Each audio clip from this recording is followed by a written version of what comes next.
It was just another late night scrolling through Reddit when I stumbled across the thread that would change everything. Ask Reddit, what are your thoughts on a Reddit-wide ban of X links? The post sparked a debate that ignited something deep within me, intertwining my own life with the virtual chaos of the comments section. My name is Charlie, and like many, I had considered Reddit my refuge, a place where I could hide from the anxieties of daily life. At that moment, though, I was navigating a personal storm. You see, my best friend, Sam, had become obsessed with a specific self-help subreddit that peddled dubious life hacks and questionable motivational quotes. I had seen him spiral deeper into these threads, losing touch with the real world around him. The advice was not only impractical, it blurred the line between inspiration and delusion, and Sam had started to believe every word. I felt like the lone survivor in a sinking ship while everyone around me, including him, jumped overboard for half-formed ideas that only left them floundering.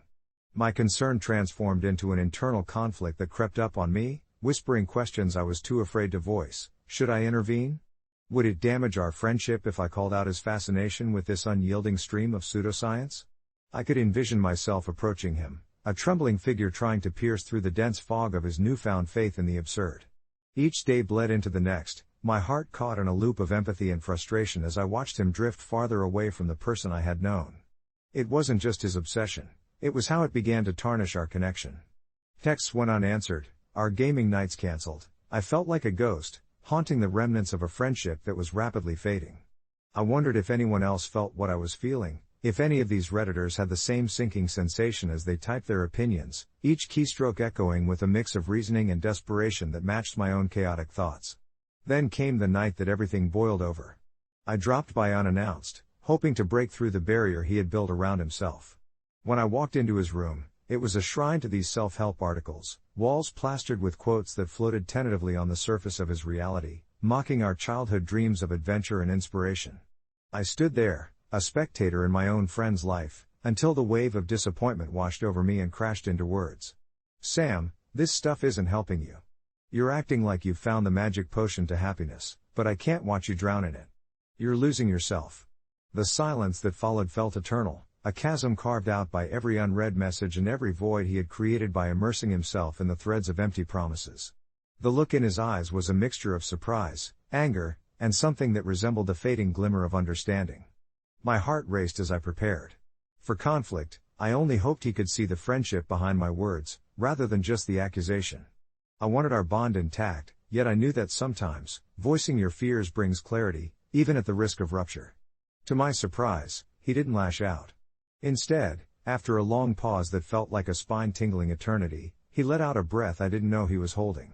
I guess I didn't recognize it until now. He confessed that he felt lost among the noise of countless suggestions.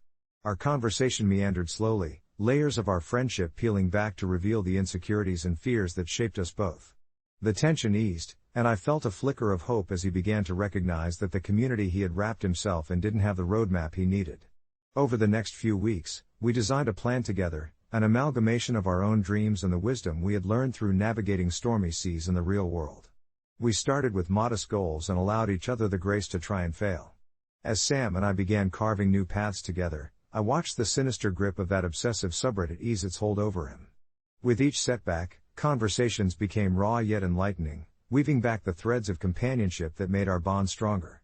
It was a journey of rediscovery through shared vulnerability, a reminder of the importance of real interactions over the churning tides of an online community. Looking back, I can't help but feel thankful for that thread, for the way it pushed me to address my worries. Sometimes it takes a catalyst to kickstart the slow journey back to clarity, whether in life or in friendships. I also made a note to follow the ongoing discussion because I realized that we're all navigating our own unique challenges, even those we can't see. Fast forward several months, and Sam is thriving, taking intrinsic steps fueled not by misguided life hacks but by genuine connections and shared experiences. As for me, I learned that sometimes, love and honesty walk hand in hand, leading us to significant change in those we hold dear. I still scroll through Reddit late at night, but now the screen feels a little more alive, much like my friendship with Sam.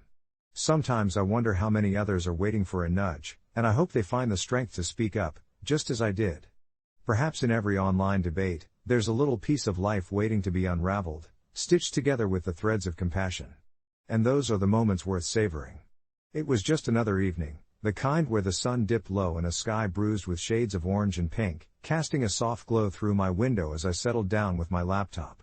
The familiarity of the warm light enveloped me, kindled by the comfort of my worn-out favorite blanket. I opened Reddit, my usual sanctuary, the place where countless stories waited to be unearthed. As I scrolled, I happened upon a post that caught my eye. Ask Reddit, what are your thoughts on a Reddit-wide ban of X links? I could almost envision the heated debates already brewing, a digital tempest tucked away within the screens of frustrated and passionate commenters. I could feel the same pull that drew me to Sam that day, the desire to spark conversation and tease out the complexities hidden within seemingly simple questions. Reading through the flurry of responses, I found myself immersed in various perspectives, some people pleading for change, arguing against an oversaturation of a specific disreputable link type, while others embodied the quintessential Reddit spirit of rebellion, insisting that freedom of expression should trump the inconvenience of filtering out the noise. The debate felt visceral and vital, echoing the very conversations I had with Sam when he opened up to me about his struggles. It made me reflect deeply on our small circle dynamics in a larger digital landscape. As I began typing my own comment, I noticed a thread that spoke about the weight of online presence and how not everyone felt valued within these expansive communities.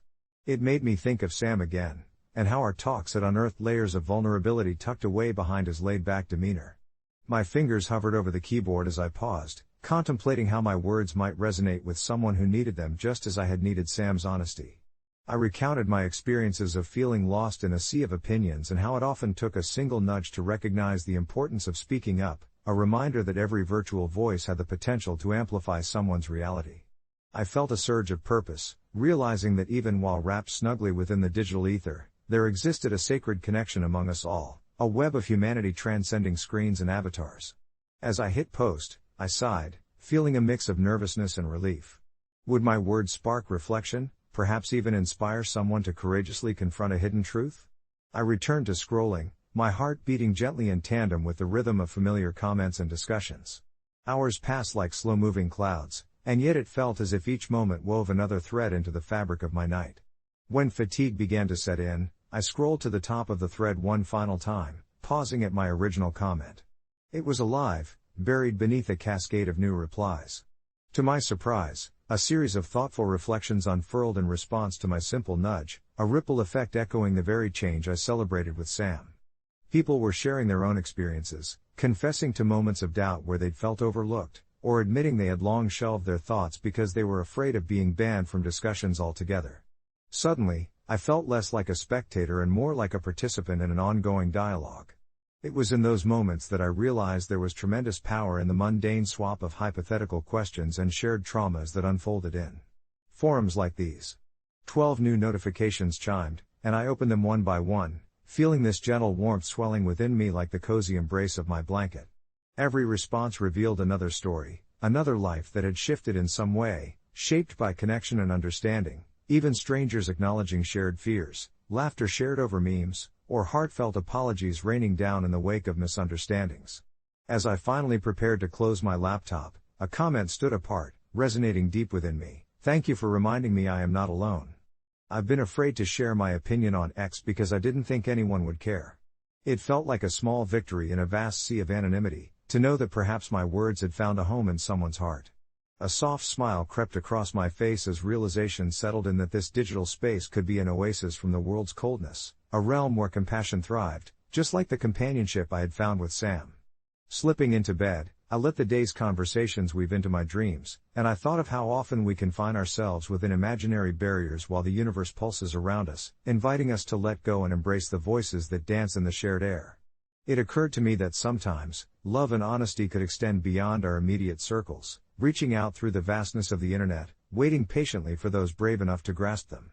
Yes, it was a lovely evening after all, both in the digital realm and in my soul, and as I drifted off, I held on to the hope that tomorrow might bring another story worth telling, reminding me anew of the power of our connections, wherever they may live. The next day, I found myself wandering through the familiar threads of my favorite subreddits, my heart slightly lighter than it had been before. There was something comforting about diving into the stories of strangers, each post radiating a raw vulnerability that could resonate with the loneliest of souls. I clicked on a thread titled "What are your thoughts on a Reddit-wide ban of X links?" Instead of the usual memes and snarky comments, the replies were a tapestry of experiences showing just how intertwined our lives could be. People were discussing issues related to the controversial links, which often led to discussions about relationships, trust, and the very essence of sharing our experiences online. One user, who I later learned was named Hannah, shared a heartfelt confession about a past betrayal that had occurred because of one such link. Her story struck a chord in me. She wrote about a friend who had shared a private moment publicly, and how it shattered their trust beyond repair. As I read through her narrative, I felt her pain, a visceral ache that I remembered too well from my own experiences with Sam. The comments turned into a collective therapy session, each new reply revealing layers of hurt and healing. People began to share their own stories of loss and redemption, and as the thread blossomed, so did my understanding of how intricate and fragile our digital connections were. With each response, it became increasingly clear how our interactions shaped not just our online lives but our real-world ones too. I felt a tug at my heart when Hannah updated her post to share that she had reached out to her friend after years of silence. She was ready to embrace the vulnerability of forgiveness. In that moment, I realized that perhaps those threads, the ones filled with debates and discussions, were not just pixels on a screen but lifelines connecting us to the essence of what it means to be human. They were invitations to explore deeper themes of empathy, understanding, and the complexity of relationships. Late that night, as I snuggled deeper under my blanket, I had the sensation of unveiling hidden threads of compassion and resilience. Beneath the surface of online discussions, there was a current of connectedness, providing warmth in the cold anonymity of the internet. It felt like I was tapping into something much larger, a shared humanity woven through our stories. My mind drifted back to my friendship with Sam and how our candid conversation had nurtured a garden of trust where none had stood before. I hoped that somehow, I could be the nudge for someone else, just as you might find that flickering light in a dim room. The idea filled me with a tranquil sense of purpose, and I drifted off to sleep once more, eager for what morning might unfold in this ever-evolving dialogue of life and connections. The next morning, I woke up with a peculiar sense of urgency, driven by the desire to share the power of honesty and compassion. I penned down my thoughts about the previous night's thread, capturing the spirit of understanding that flowed through the comments where Hannah had bravely laid bare her heart. I titled my post, "Sometimes, Healing Comes from Unexpected Places." I wrote not just to share my experience, but to remind the world that our voices matter, that even in our vulnerability, we hold the keys to connection and healing. A flood of responses came in, the kind that reinforced my belief in the goodness of our collective spirit. Many users poured their hearts out, sharing experiences of estrangement, reconciliation, and the various shades of love that had shaped their lives. I felt an overwhelming sense of gratitude wash over me as I read through the heartfelt messages. There was a comment from a user named Mark that caught my eye. "I've been so scared to talk to my sister after what happened between us. I think I'll finally reach out. Thank you for this." At that moment, I realized this little act of sharing might have a ripple effect, nudging someone toward courage, just like my connection with Sam had. Later in the day, I received a direct message from Hannah, thanking me for my post. She told me she had sat down with her friend, and they had both ended up crying over coffee, airing the grievances that had festered for far too long, and began to mend what they thought was irreparably broken. It struck me how interconnected our lives truly were, threads weaving through one another, forming patterns of sorrow and joy. Each interaction, every reply, was a whispered invitation to open up, to engage, and ultimately, to heal. For the first time in a long while, the universe felt like it was affirming my existence, holding up a mirror to reflect the shared stories and triumphs over adversity. As the sun dipped below the horizon, I took a moment to reflect on how far we'd all come, in our little corners of the internet and within the overlaps of our lives. It dawned on me that no matter how daunting the world could seem, we had the power to bring light to dark places, share warmth in cold corners, and cultivate understanding from vulnerability. Maybe every post was a chance for connection, a potential to stir something deep within the hearts of others. The universe was still out there, waiting to be embraced, and as I tucked into bed that night, I couldn't help but smile softly, thinking of all the stories yet to unfold, the lives yet to touch, and the love that would ripple far beyond what I could see. I held close the hope that tomorrow might again bring forth another connection threaded with compassion, another invitation to lean into our shared humanity, and perhaps even a few more moments worth savoring. It all began with a simple email that landed in my inbox on a dreary Wednesday morning. The subject line read "Payroll, important update," and in a moment of both dread and curiosity, I clicked it open. You see, I've never been the kind of person to make a fuss. I work quietly as an accounting clerk in a mid-size firm, diligently toiling away for a paycheck that barely helped me keep my head above water. I'm a 28-year-old woman navigating the world with a tinge of anxiety and a lifelong struggle to pay bills on time, all while wrestling with the looming shadow of student loans that felt more like a hungry beast than an obligation. The email explained that they were implementing a new payroll system, and while I barely glanced at the details, I noticed a mention of bonus adjustments and temporary increases which piqued my interest.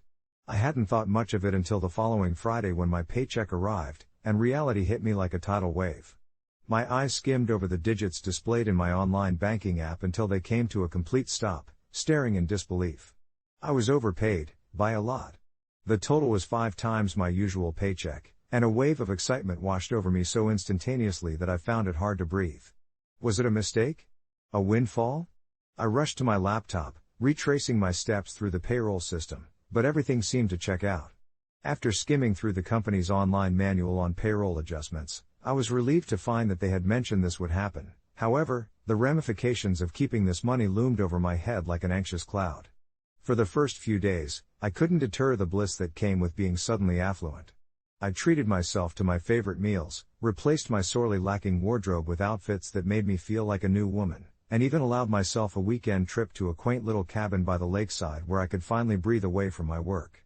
Each indulgence felt bittersweet, a thrilling escape from my grind, tempered with guilt for indulging in what felt like ill-gotten gains.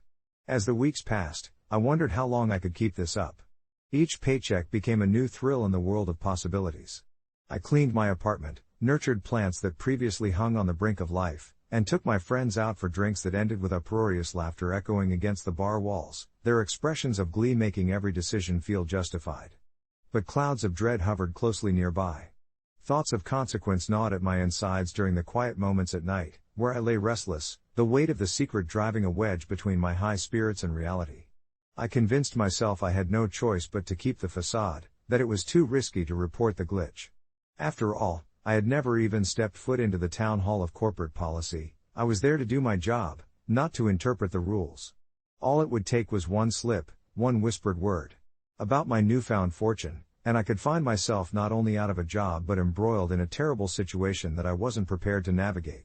Months passed, I found myself submerged in this intricate web of deceit, mingling pleasure with a hefty splash of paranoia. The anxiety thickened each time payroll day came around, and the thought lingered, gnawing at my thoughts like a mouse in the night. I could feel the ultimatum building, bringing the reality crashing down until one afternoon while sitting at my desk, I was blindsided by an urgent email marked important notice which sent my heart racing. It was a request from HR, calling a company-wide meeting to discuss payroll discrepancies. The words swirled around in my mind like confetti thrown into the air before crashing to the ground as a harsh truth settled in. They knew. They must have confirmed the miscalculations, ran their audits, and deduced I was likely involved. My stomach churned, and I felt the icy grip of despair tighten around my chest. The realization hit me hard. I had grown so used to my false safety blanket of extra funds that I couldn't even begin to imagine relinquishing them now, the very thought terrifying me into frozen paralysis. The day of the meeting arrived with a clarity that I wished I could escape. Standing in front of my colleagues, I felt like an imposter, bound by the walls of my own constructed greed. The HR manager explained the error and expressed their process for rectification, but a strange anticipation filled the room, as eyes darted back to my direction. I wrestled with my emotions, staring down at my clasped hands, feeling that if I let my tongue slip, it would only shatter the already delicate stage we stood upon. In a moment that needed no hesitation, perhaps spurred on by the weight of my debts and my guilt, I decided to come clean. I raised my hand, my voice breaking through a silence that shrouded the department. I think I might have been one of those overpaid. As the murmurs filled the room, I could sense curiosity mixed with disbelief. The HR manager nodded thoughtfully, calling me up in a tone that indicated more than just professional grace. In that instant, an invisible burden lifted off my shoulders, a relief I hadn't known I was seeking. The interview that followed was surprisingly gentle. They asked me questions, assured me things would be sorted, and even nodded when I expressed my genuine confusion about how it all happened. My honesty seemed to be met with kindness, rather than scorn. Days later, after tension smoothed out and the firm welcomed a collective sigh of temporary relief, I found myself hesitantly optimistic. The company worked with me, allowing me to pay back the overpaid balance in manageable deductions taken directly from my subsequent checks. The relief flooded my spirit like the spring rains after a long winter, and in tandem with the trust I'd gained back with my coworkers, I felt grounded. As a quiet reflection, I'd learned a plethora of life lessons in those months, about honesty, about the currency of trust, and about genuinely valuing what I already had. And as for the meeting that had once infused dread into my veins, it turned out to be the turning point where I could not only salvage my job but craft deeper relationships within my workplace. Now, as I close my eyes at night, the weight of secret remorse has settled onto soft pillows of new beginnings, and I find that the true bounty of unexpected fortune lies not in dollars, but in the peace of being was wholly true. Looking back, it wasn't only about the glitch, it was a lesson on what happens when you find yourself standing at the crossroads of opportunity and ethical discovery. If I had a chance to offer anyone a piece of advice, it would be this: sometimes, the hardest confessions yield the sweetest outcomes, tethered to authenticity, which, much like a deep breath, can release the most burdensome of weights. Update: a few months later, after I'd regained my balance at work and developed friends with my colleagues through concrete illusions of trust, I received an unexpected email from my HR manager. Their words acknowledged my honesty and an unanticipated promotion due in part to the integrity I displayed. Life never ceases to entertain a curveball, and this new opportunity was one that I humbly accepted, smiling at the gentle lesson wrapped inside the embrace of everyday existence. When I first read the email from my HR manager, a strange mix of disbelief and elation coursed through me. The promotion was more than just a title bump, it came with a salary increase that, while not nearly as outrageous as the one I had accidentally benefited from during that glitch, was significant enough to make my heart race with possibilities. My fingers trembled slightly as I typed out my response, gratitude spilling from my thoughts onto the screen in a flurry of acknowledgments and excitement. Yet, there was a twinge of unease nestled within my heart, a soft reminder that while I had experienced fortuitous fortune, my colleagues were still working tirelessly, unaware of the inner transitions I'd undergone. When I walked into the office that Monday morning, my usual routine was invigorated by the prospect of my new responsibilities. The air felt charged, almost electric, but with every friendly smile exchanged and casual conversation I engaged in, I couldn't shake the feeling that I owed my team a deeper layer of transparency. The last few months had shaped me tremendously. Honest conversations about ethics and accountability had sparked friendships among my peers. I found myself reveling in camaraderie and shared laughter, the kind that stitched together hearts and minds in a workplace filled with mundane tasks and the occasional coffee break chatter. Yet somewhere in the back of my mind, guilt lingered like a shadow. Could I truly relish this achievement, knowing how it grew from a moment of chaos and moral ambiguity? As the morning faded, I huddled in a conference room for our monthly team meeting, where I listened to my colleagues discuss their struggles, their victories, and everything in between. Their drive inspired me, and as my new role would place me in a position to support them more directly, I felt the need to share my journey, the good, the bad, and the ugly, with the team. At the end of the meeting, as the group wrapped up with a round of thanks and recognition, I cleared my throat, the hesitant silence punctuated by the shifting in chairs. "Hey, everyone," I began, voice slightly wavering. "Before we leave, I wanted to share something with you all. It seems a bit weird maybe, but I think you deserve to know a part of my journey here." The room turned attentive, curiosity swirling in their eyes, and I began to recount my experience with the payroll glitch, the guilt, my honesty, and how it led to my unexpected promotion. I explored my emotions, the fears of judgment battling with my desire to connect and be truthful. When I finished, the room fell silent for a heartbeat that felt like an eternity, but then, one by one, I saw smiles and nods bloom among my colleagues. "Wow, that's brave of you to share," one of them said, their voice warm and inviting. "We appreciate the transparency. It's refreshing."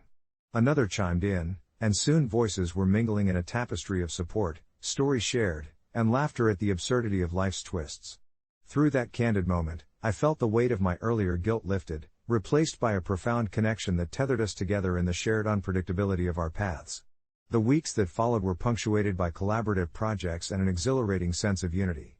I became dedicated not only to performing my new duties well but also to creating an environment where honesty was celebrated and shared burdens were lightened. The team flourished, nurturing creativity and innovation. I could finally say I didn't just have a job, I had a family, a tapestry of stories woven together by trust. Reflecting on that period, I savored lessons stitched into my daily actions and interactions around the water cooler gossip and shared lunches. Life truly is a series of beautiful confessions leading to unexpected gifts. Just when I thought I'd hit my peak, I learned the true value is in the relationships we cultivate, tinted with authenticity, humility, and a sense of humor that helps us navigate the bizarre realities that life throws our way. And as I go to bed tonight, I feel a peace knowing that each day is a chance to weave new stories into the fabric of our collective experience, curving gracefully into the unknown. Perhaps that's what life is all about, embracing the glitches, the flaws, and the moments where honesty truly becomes our currency, a continued lasting lesson echoing softly in the chambers of my heart. As I settled into bed that night, the weight of the past few months drifted like autumn leaves, gentle reminders of growth and change. The promotion had been more than an unexpected turn in my career, it seeped into the crevices of my day-to-day life, cultivating a deeper appreciation for my colleagues and the shared spaces we inhabited. I began nurturing friendships that felt like fresh blooms in the garden of my existence, moments filled with laughter over lunch breaks and genuine conversations that spilled into after-work gatherings. I recalled one chilly evening just a few weeks after receiving the promotion, when my coworkers and I gathered at a local bar, the air thick with the scent of spiced cider and the chatter of laughter.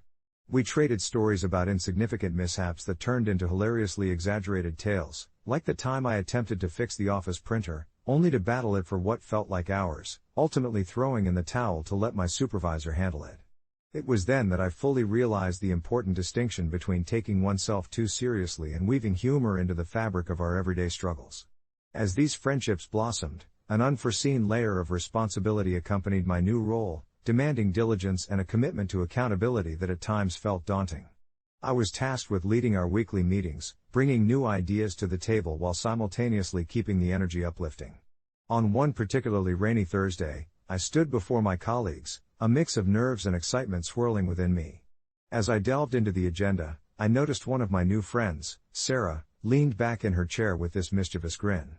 In that moment, I took a breath, recalling the previous turmoil I'd endured, and slipped into the comfort of authenticity that had served me well in the past. I turned the meeting into a collage of brainstorming, encouraging everyone to toss wild imaginaries into the bowl, and with every idea tossed about, it felt as if we weren't just colleagues anymore, we were a chorus, blending our distinct harmonies into a melody of creativity.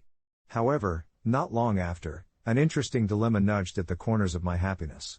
Rumors swirled through the office about impending layoffs that left many in a cloud of anxiety. It was gut-wrenching to watch as stress drained the light from our vibrant discussions, replacing it with somber whispers. I couldn't ignore the creeping sense of dread that accompanied these conversations, and soon found myself in the break room, cooking up an idea to diffuse the tension. With a heart full of hope, I organized a day of gratitude, inviting everyone to share things they appreciated about their roles, whether it was the comfort of our shared coffee mugs, a favorite project, or even an early Friday wrap-up, the simplest joys that framed our work life. That day unfolded like a soft unfurling cocoon, as laughter replaced anxiety. As the room filled with genuine appreciation for one another, I felt the intertwining threads of community tighten around us, forming an unyielding bond against the uncertainty that loomed outside. In this peculiar patchwork of existence, I also confronted the inevitable feeling of vulnerability that lay in expressing gratitude. I learned just how important it was to acknowledge our fears and challenges, but alongside them, the shimmering possibilities that friendship and camaraderie could nurture. Reflecting on this experience as I settled back into bed that night, a glimmer of realization poked through my usual snuggles of comfort. Life, in its erratic brilliance, had brought about transformations not just in my career, but in the heart of who I was becoming. I smiled at the echoing lesson. Embracing uncertainty became far easier when shared with a circle of laughter and warmth. And as the time dripped away into the stillness of the night, I understood that the essence of my journey hinged on this idea: by owning our stories, glitches and all, we weave ourselves into the bigger tapestry of existence, healing within every shared confession and uplifting each other through every curveball life throws our way. Confession: I had a breakthrough in therapy today, and no one to share it with, which feels both liberating and lonely at the same time. It's hard to explain how I've reached this point in my life, a jumble of emotions and experiences I've kept bottled up for so long. I suppose you could say I'm a bit of a recluse. Most of my friendships faded away in college, not out of malice, but simply because I became so consumed with my thoughts, my anxieties about my future, that I let everyone drift away as I shut myself in. Relying on a steady stream of self-help books and online forums, I found comfort in reaching out to strangers who felt similar, but still, it was never quite enough. Then I found Julia, my therapist, whose calming presence made me feel safe enough to explore the corners of my mind I had buried deeply. It was in her cozy office, with its warm light glowing softly from vintage lamps and the scent of peppermint tea wafting through the air, where I finally confronted my fears head-on. Today, we delved into a nefarious shadow from my past, a moment I had brushed aside for years. I recalled the day my father left, how it felt like the earth had shifted beneath my feet. I had always believed that his departure was simply a matter of his choices, but now, sitting across from Julia, I began to understand the weight it truly carried. I felt a surge of anger rise up in me, not only for him but for myself as well. I hadn't allowed myself to be angry, instead opting for a passive acceptance that rotted away at my soul. As I articulated these feelings, I felt like a burden was lifting. Julia encouraged me to lean into that anger, to give it a voice, and when it finally erupted, the emotional jagged edges smoothed out into tears I didn't know I had left. It was cathartic, and I found myself laughing amidst the tears, a wild mix of emotions rushing through me. I could hardly believe it. Was this what clarity felt like? As the session wrapped up, I felt lighter, liberated even. But leaving her office, a bittersweet emptiness settled in my chest. Who would I tell? My mother, who never really understood how much the divorce had affected me, would likely brush it aside with a wave of her hand and say I should just let it go. My high school friends? They've started families and built careers while I still wrestle with my identity. I felt like a specter in my own life, standing at the periphery of everyone else's bright reality. I walked home, the weight of my revelation lingering in the air, but no one to share it with. The muted hum of the city felt distant and cold, every building towering over me as if they were guardians keeping secrets I longed to uncover. Once inside, I sat on my bed, letting a blanket wrap around me like a cocoon, the world outside fading away. I took out my journal, a paper-bound space where I had chronicled my darker nights and heavier thoughts, and began to write. My pen skimmed across the pages, recounting today's breakthrough. Intricately relaying the details, as if talking to an unseen friend. I wrote about the anger that had bubbled to the surface, the laughter amidst tears, the sheer relief of letting down my guard. It felt both exhilarating and disheartening to not have someone to hear my story, to celebrate this new chapter with me. But in this quiet moment, I embraced the gift of self-reflection. The taut string of vulnerability frayed, and I realized that even in isolation, there's strength in my journey of self-discovery. Maybe I didn't need to rush out and share. Perhaps the most important relationship I needed to nurture was the one with myself. As I turned off the bedside lamp and closed my journal, I felt a flicker of hope, a gentle warmth spreading through me. Maybe tomorrow I'd find the courage to reach out, not just to anyone, but to those who would understand. I drifted off to sleep, embracing the quiet power of my confession, knowing that each step forward, even in solitude, was still a step toward freedom. Update: a week later, I decided to share my experience with a close cousin I hadn't spoken to in ages. Surprisingly, she responded with empathy, recounting her own struggles with unresolved family issues. It opened a door I thought was permanently shut, and for the first time in years, I felt like I wasn't alone on this journey. We've started connecting regularly, sharing our stories while learning from each other. Sometimes, even the simplest of breakthroughs can spark a ripple of understanding. As the days turned into weeks, I found myself looking forward to these conversations with my cousin, Jessica. The familiarity of our childhood memories mixed with the weight of our shared struggles created a unique bond, one I hadn't expected to nurture at this stage in my life. Our talks often drifted from nostalgia to deeper subjects, dissecting our family dynamics and the emotional baggage we both carried. I had always viewed my family as this monolithic entity, untouchable and imposing, like an intricate tapestry woven so tightly that any alteration seemed impossible. Jessica's willingness to peel back the layers of her own experiences, however, revealed a shared narrative of feeling trapped beneath the expectations and disappointments that overshadowed our upbringing. One evening, as the sunlight dipped below the horizon, painting the sky in hues of orange and purple, I found myself laying everything bare. I spoke of my breakthrough in therapy, the surreal release I felt after confessing my fears and insecurities. I recounted how voicing those once silenced thoughts felt like chipping away at the stone wall I had built around my heart. Jessica listened intently, prompting me with questions that led me deeper into my own psyche while freely sharing her own experiences. Hearing her story about losing her sense of self amidst the chaos of our family's unresolved tension was both heart-wrenching and cathartic. It made me realize just how intertwined our lives were, despite the physical distance and emotional walls we had constructed over the years. Our discussions often transformed into moments of soul-searching. We explored the intricate dance of resentment and love that our parents seemed to project onto us, breaking down our childhoods into poignant memories of both joy and sorrow. I often found myself reflecting on how many bridges I had burned in my search for independence and recognition, bridges that now, through our conversations, felt worthy of mending. Silence would sometimes fall between us, but it was comfortable, almost reassuring, like we were both allowing the weight of our confessions to settle gently. Yet, despite the comfort of renewed connection, I couldn't shake a lingering dread. I had shared pieces of myself with Jessica, but what if my newfound vulnerability revealed too much?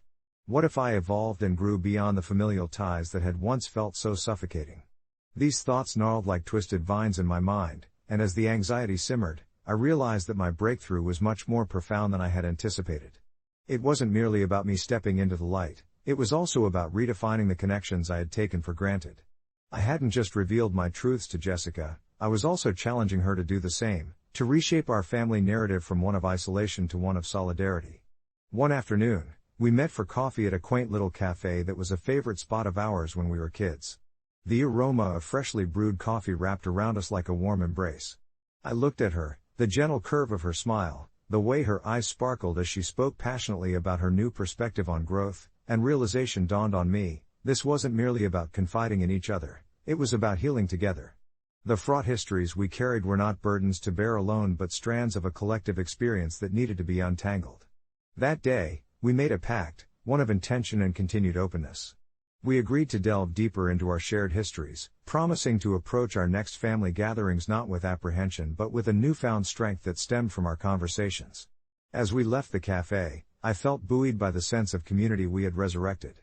I understood now that my breakthrough in therapy had unfolded into something larger, something that invited an openness not only within me but in the relationships that mattered. I still had my moments of doubt, but they felt lighter somehow, tempered by the knowledge that I was no longer traversing this journey in isolation. Sometimes, the most profound transformation comes not just from within, but from the bonds we rebuild and the stories we choose to revisit, reframe, and share as we all walk towards our own kind of freedom. As the weeks stretched into months, the dialogue with my cousin deepened in unexpected ways, illuminating the shared shadows we had carried for far too long. Our evening calls became sacred, a ritual of honesty cloaked in laughter and tears. We spoke not just of past hurts but of our aspirations, our fears, and the haunting intricacies of our family dynamics that had once felt too heavy to discuss. I could feel the weight of generations loosening its grip, as if our confessions acted as an unknotted thread, allowing light to filter through the fractures. There was something comforting about hearing her voice, punctuated by moments of understanding that needed no words. We reveled in the joy of knowing we had someone to lean on, a partner in this quest for healing. One evening, as rain tapped gently against my window, I found myself unloading the gravity of my fears about my parents, about the silent expectations they held and the angst that tinged our family gatherings. My cousin listened intently, her silence a soft anchor amidst my turmoil. She confessed her own struggles with the weight of her parents' unresolved conflicts, the way they had often used her as a messenger rather than a daughter, caught in the crossfire of their unspoken grievances. The way she recounted her experience made me feel as though we were two sailors, navigating the unpredictable sea of childhood memories. In those conversations, I learned that vulnerability was a powerful gift we could give each other, a way to weave our distinct threads into a richer tapestry. Sharing our tales became a shared language, a form of healing where we could finally articulate the pain I'd spent so long burying beneath layers of avoidance.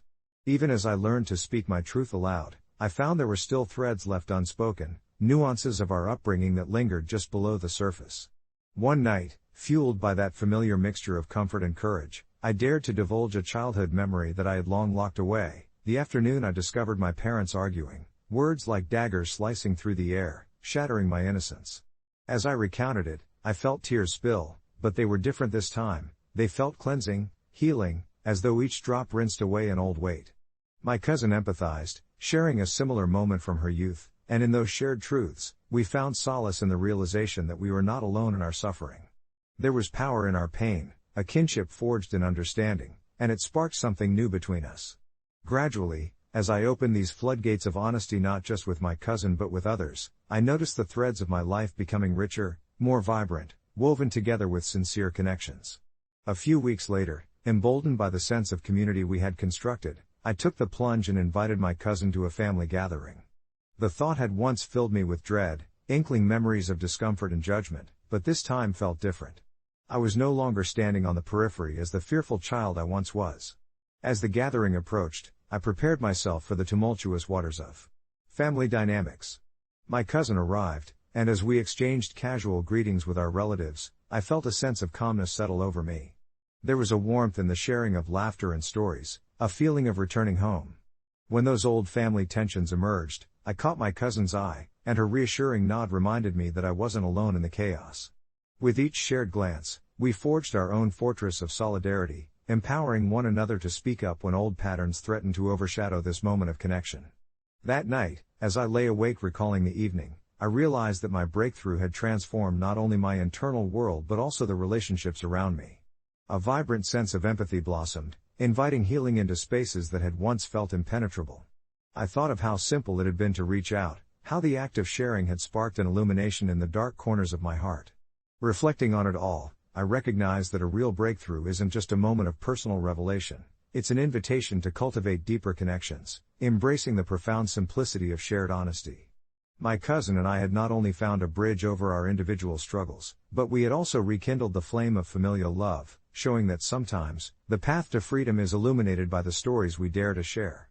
As I closed my eyes, I felt a profound sense of gratitude envelop me, knowing that those shared tales of vulnerability were not just acts of bravery, they were the beacons guiding us toward healing and connection. And for that, I knew I would always cherish my journey, no matter how winding it may be. I carry pumpkin seeds in my pocket and plant them everywhere I go. I've been doing this for over 20 years. It started innocently enough on a late autumn afternoon when I was wandering through my grandmother's garden, her breathy laugh dancing with the wind as she taught me how to cultivate the earth. She handed me a small handful of pumpkin seeds, each one a promise of future harvests, and said something that stuck with me: everything you plant has the power to change the world, however small. I didn't think much of it at the time, but as the seasons passed, that simple notion began to nourish my growing fascination with seeds, the cycles of life, and the hidden beauty of nurturing potential in unlikely places. Whenever I found myself in a new city or town, I would pause when I felt that familiar stirring in my heart, an urge to plant. It was never about pumpkins, really, it was about legacy, connection, and perhaps a poorly buried grief that thought I could never nurture something as beautiful as my grandmother once did. I wanted to remind the world that little things can grow into something remarkable. I wanted my grandmother's spirit to linger through those tender sprouts. As the years rolled on, I turned into something of an urban legend among my closest friends, like the mystical gardener planting life where it seemed to have none. My pocket always brimmed with tiny seeds, ready at a moment's whim. The sound of someone cursing a barren landscape would find me surreptitiously dropping a few seeds in that neglected plot of land, or softly pressing them into the dirt beside a crumbling sidewalk. I found joy in imagining the tiny plants breaking through the cement, whispering their defiance, and offering hope to strangers passing by. But a peculiar shift appeared when I stumbled upon my usual spot along a forgotten park bench one cold evening. I often took my time to plant a few seeds here, watching the way children would laugh and play nearby, and being enveloped in that comforting ambience of life unfurling around me. This time, however, I noticed a figure lingering at the edge of the trees, a woman with sharp eyes that seemed to hypnotize even the bravest of stars. I felt a twinge of unease. She didn't seem to notice the jovial laughter or the laughter of children. She merely stood, blinking slowly as if weighing the world from a distance. Curiosity got the better of me, and I approached her, introducing myself with the confidence that only comes from years of believing in something. She listened, but her gaze flicked not to me, but to my hand, the hand that held the seeds tightly like a secret. "You shouldn't be planting seeds here," she said, her voice layered with an underlying imperceptible frustration. I was taken aback. Who was this stranger to question my life's mission? But there was a peculiar gravity in her voice, a sense that she understood something I did not. Despite feeling hurt, I wanted to understand her reasoning, so I asked her why not. And with an intensity that felt like a storm cloud gathering in the distance, she warned me that not all seeds are meant to take root. Some spaces are dormant for a reason, cursed perhaps by sorrow or tragedy. I was confused. Surely my grandmother's legacy couldn't disrupt the delicate balance of the world. Yet, somewhere deep in my heart, her warning lodged itself like a splinter. Days turned into weeks, and though my pocket remained heavy with unplanted seeds, I couldn't shake off that unsettling feeling. Other whispers began to creep in, mostly from friends who casually mentioned odd occurrences tied to previously nurtured patches. Flowers withered too soon, plants grew with unnatural shapes, and urban myths of a spectral gardener emerged. The story spoke of lurking shadows that appeared in gardens where I had planted my seeds, stories that echoed with memories I hoped were long buried. I wrestled with my thoughts, feeling both the ache of loyalty to my grandmother's tradition and the twinge of guilt with every seed I pocketed but never planted, battling against the storm of whether to continue or cease this ritual connecting me to her. Finally, one rainy evening, I returned to the park, carried by memories both joyful and morose, and that woman was waiting beside the bench, her expression revealing nothing but the lines of concern etched across her brow. Without a word, I drew the few remaining seeds from my pocket, palms outstretched as if surrendering to the unseeable force around us. Plant them, but not here. Let them go into the world where they might find better ground. A sense of relief washed over me, unexpected and soft as the pouring rain embraced the earth, and I fled from that park, knowing I'd have to seek new territories, new sanctuaries to honor the promise I once made. As the years flowed, I became a traveler in search of places where every seed could thrive, planting not just for my grandmother, but for a world that might need a little extra color in its palette. Now, with every blossoming pumpkin I come across, I think of that conversation often, reflecting on how simple intentions can manifest into something beyond our understanding. Sometimes, when I return to those familiar locations, I smile at what they have become. They still bloom with exaggerated vigor, and some, surprisingly, flourish in the most unlikely terrains. Occasionally, I still feel the weight of guilt tug me toward a memory I can't quite reach, but as my fingers touch the seed packets I carry, I remember that it is okay to let some things go, to plant them in the ever-stretching possibilities of the world. I stand at the edge of each new destination, ready to find better soil, knowing that every tiny legacy I craft can yield unexpected blooms in the hearts of others. Update: recently, while wandering through a farmer's market, I encountered a woman, laughing with her children as they gathered pumpkins from a cellar. I felt a strange connection and approached her. When she turned, her eyes sparkled with familiarity, making my heart race. It was her, the woman from that fateful evening. We talked, laughed together, sharing stories of growth, both of plants and family. I realized then that perhaps planting those seeds had led me to her, creating connections that transcended space and time, and reminding me that even in the darkness of doubt, new beginnings could sprout in the most unexpected ways. As we continued to talk, I felt warmth spreading through me, not just from the sun shining overhead, but from the joy of genuine connection. Her name was Clara, and she spoke with a gentle enthusiasm that reminded me of a soft breeze rustling through autumn leaves.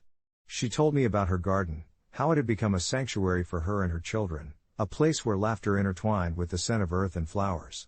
Each tale she shared reminded me of the myriad of seeds I had scattered over the years, each a tiny anchor to different moments, emotions, and places.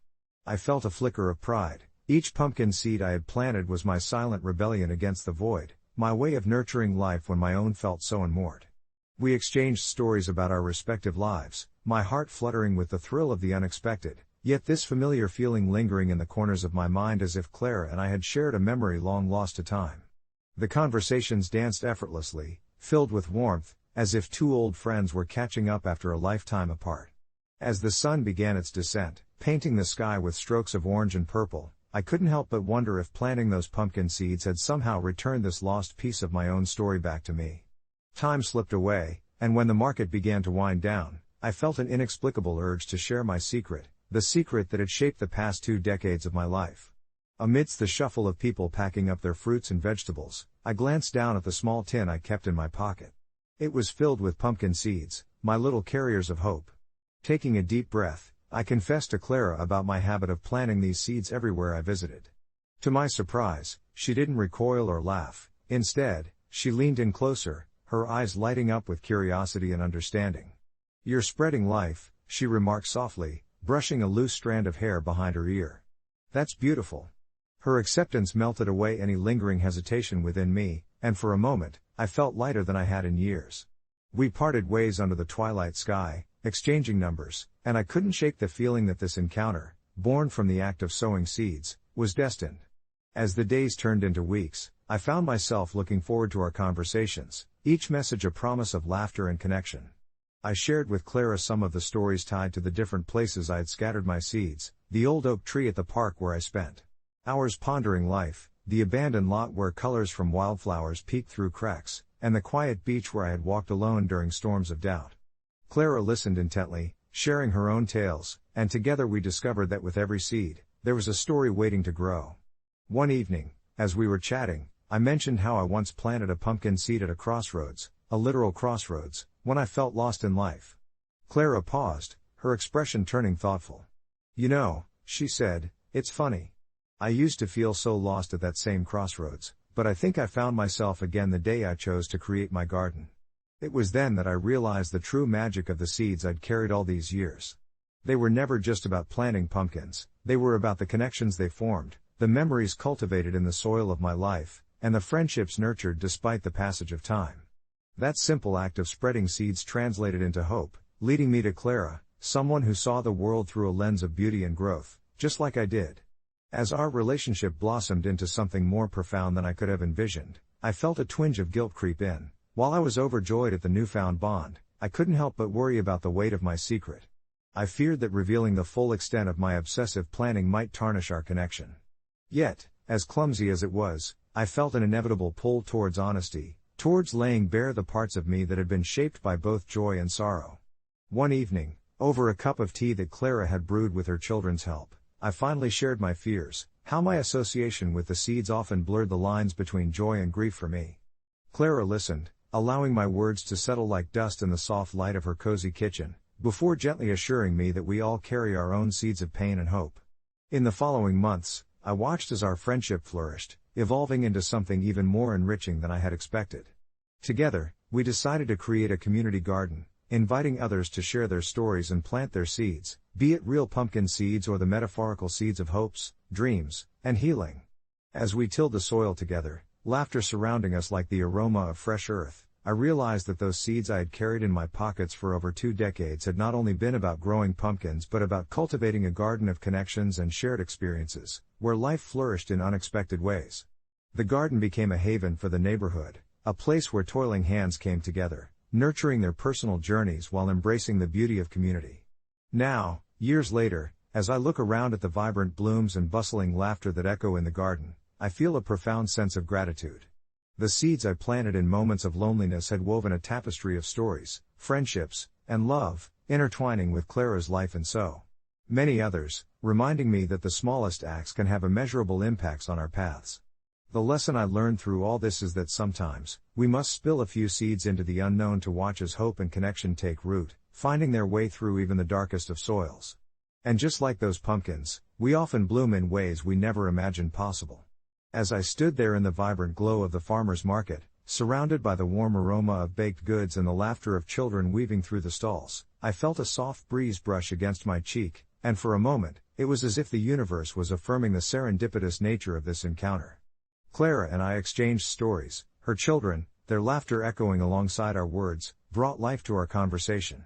She told me about the pumpkin patch they had started in their backyard, a promised joy for her kids each autumn, how it mirrored her own hopes that had taken years to cultivate after her husband's passing.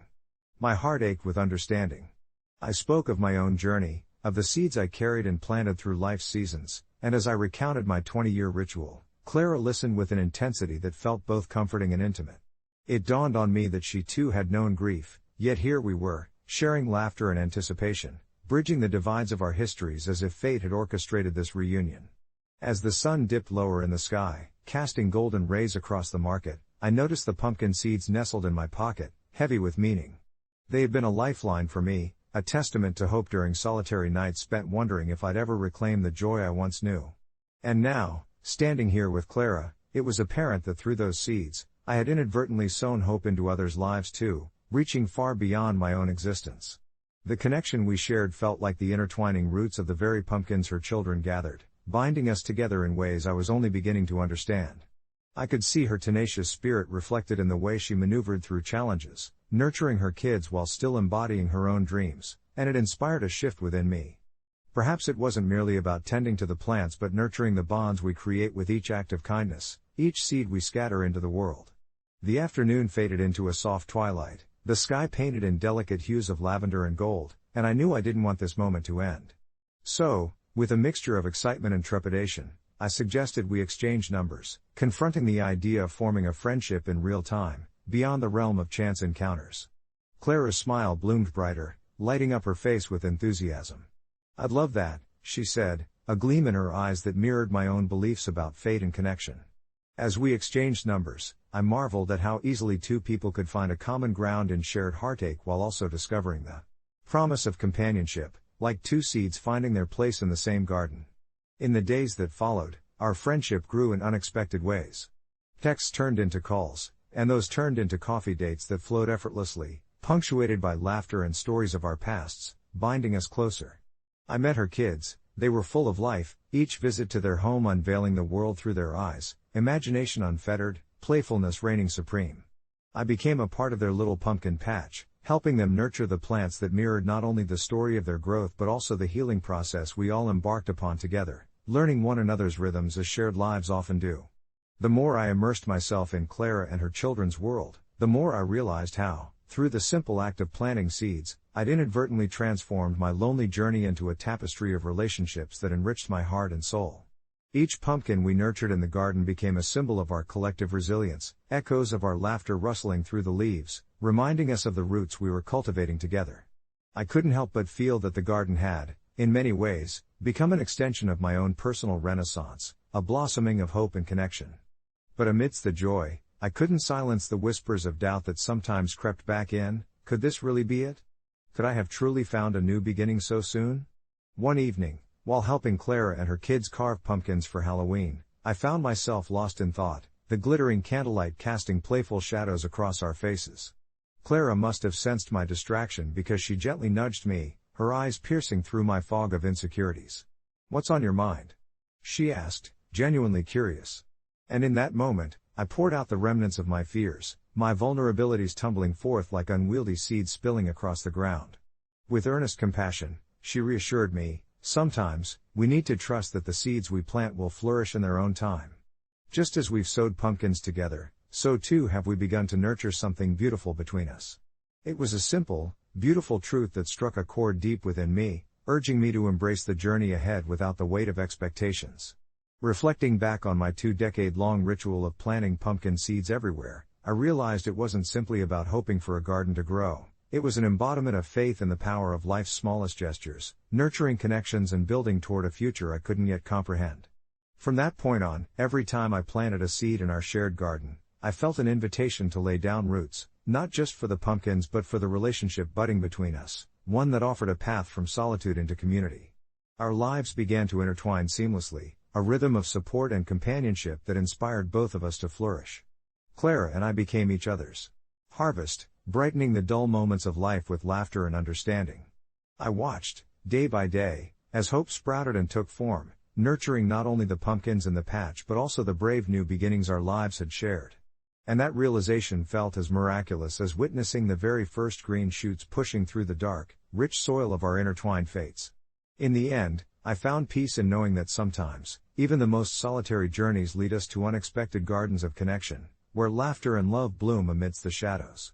The seeds we scatter throughout our lives may sprout in ways we neither foresee nor understand at first, reminding us that every act of kindness and every moment of honesty bears the potential to transform us into something we can hardly imagine.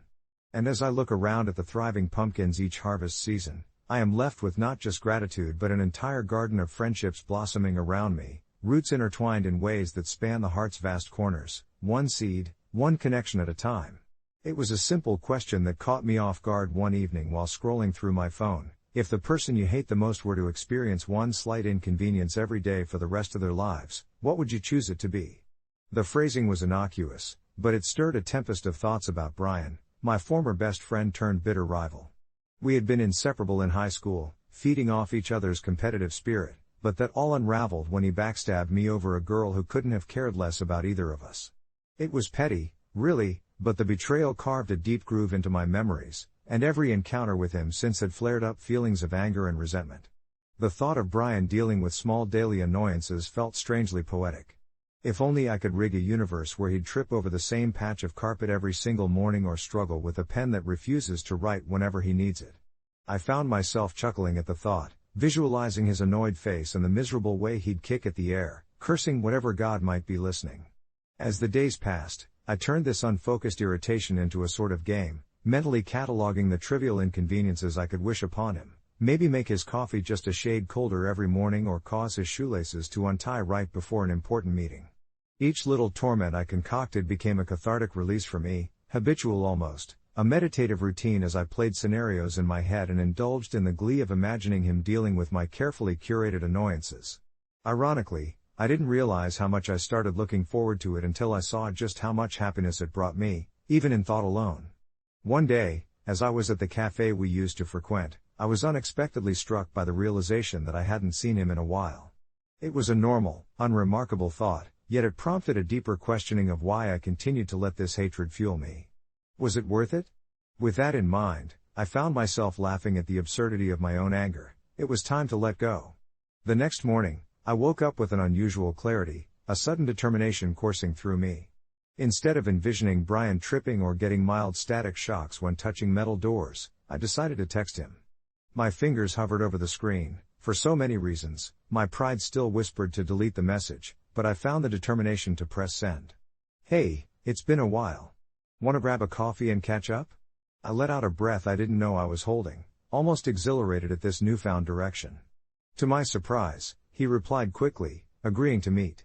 Over coffee, the conversation felt like stepping on a familiar yet unfamiliar path.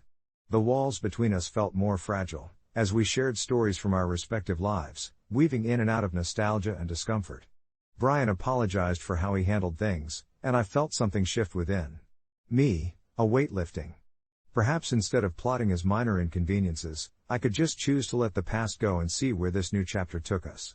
Reflecting on our exchanges, I came to appreciate how much we both had grown, realizing that the desire for revenge, however trivial in its imagined forms, had been a chain binding me to the past.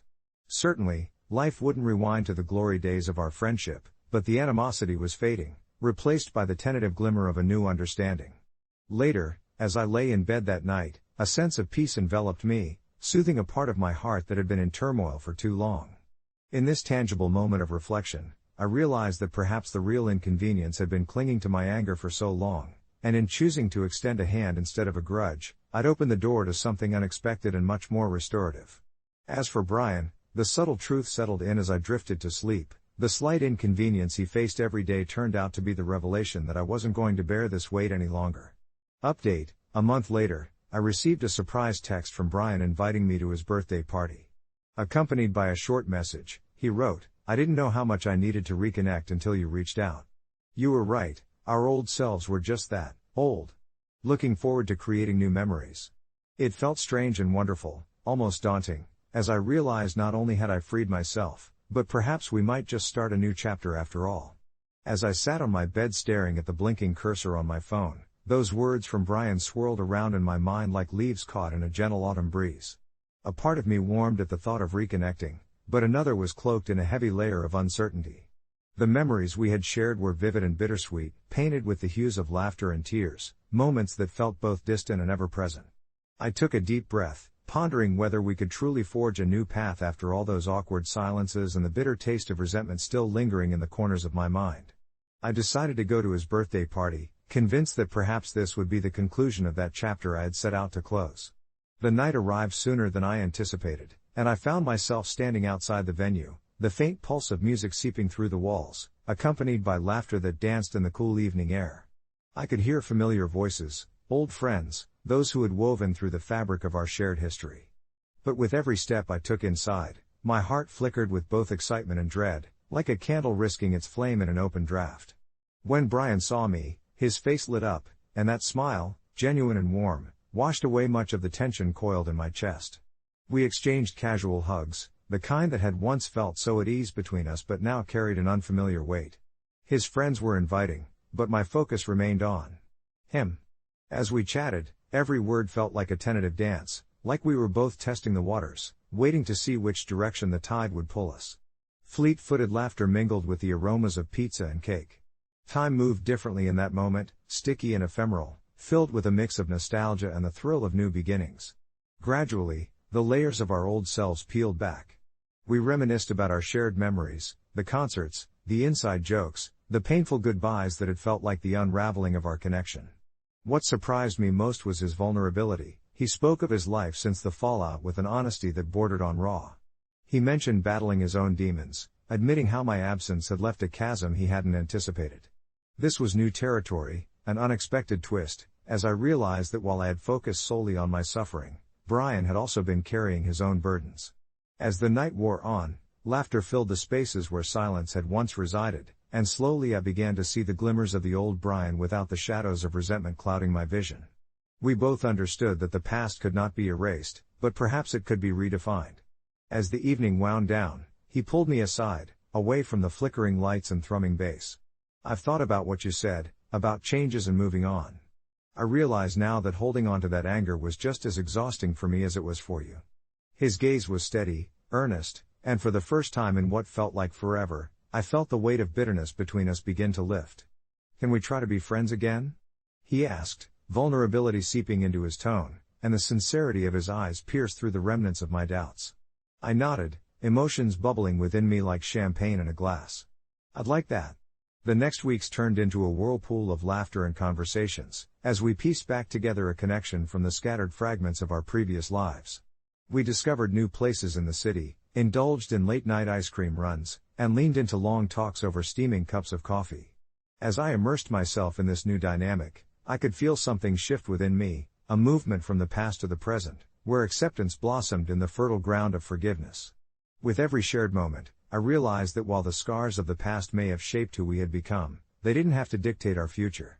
And then one day, as we strolled through the park, a patchwork of colors signifying the change of seasons, Brian turned to me with a grin and said, "I can't believe how ridiculous we were. Why let minor inconveniences dictate our lives?" He chuckled, the sound melodic and freeing. I smiled back, feeling a surge of gratitude for the paths that had intertwined once again. At that moment, I didn't view him with the lens of the person I had once despised, but rather as a friend, flawed and beautiful. The weight I had carried all those months was truly gone, replaced by a warmth I hadn't realized I was missing. Weeks turned into months, and on the day of my birthday, when everyone gathered to celebrate, I was surprised to discover that Brian had organized an evening I could have never anticipated. He had invited our friends, filled the place with lights and flowers, and I felt cherished in a way that was both foreign and comforting. "Here's to new memories," Brian toasted, and as the laughter wrapped around us like a warm hug, I understood the real gift of his gesture was not just the party but the friendship we had rekindled. As I looked around at the faces that filled the room, I realized that sometimes, to truly heal, we have to confront our own choices and the choices of those we once labeled as our enemies. Just as the flicker of a candle can turn into a roaring flame, I was reminded that kindness and connection can blossom even in the remnants of pain. Sometimes all it takes is a little ember of hope. The days leading up to Brian's birthday party felt like an impossible blend of anticipation and trepidation. Each moment was colored by memories of our tumultuous past, but they were tempered now by the glimmer of possibility. On the day of the party, the sky was a brilliant shade of blue, with just a hint of clouds that promised a gentle breeze. I arrived at the venue, an unassuming community center that had been transformed into a lively celebration hub, with butterflies dancing in my stomach. The familiar scent of pizza and cake wafted through the air as laughter and music spilled out like an invitation. I took a deep breath, reminding myself of the clarity I'd found in this journey of forgiveness and renewal. The first sight of Brian was surreal. He looked different, more grounded, but his smile was the same warm beacon I remembered. As we approached each other, the years melted away, and that subtle tension I had anxiously anticipated never surfaced. Instead, we embraced as if no time had passed, something beautiful in that simple act that felt electric. His eyes sparkled with gratitude and excitement as he introduced me to his friends, each of them carrying a piece of his life I had long been oblivious to. It was a strange feeling, mingling with a new crowd, but as I shared stories, laughter flowed easily, and I found myself genuinely enjoying the company around me, every face lit up from the shared love of Brian, binding us all in this moment. As the night wore on, something shifted within me. Instead of focusing on the past and the darkness that once lingered in our relationship, I was buoyed by the human experience connecting us all in the now. There was a musical performance followed by a fun, lightly competitive game of charades that had everyone in stitches, and it felt good to let go of my reservations. When it was Brian's turn, he animatedly acted out a scene so hysterical that even those who didn't know him could sense the genuine joy radiating from him. In that moment, I found myself beaming, my laughter mingling with others in the room, a harmony that felt nourishing rather than performative.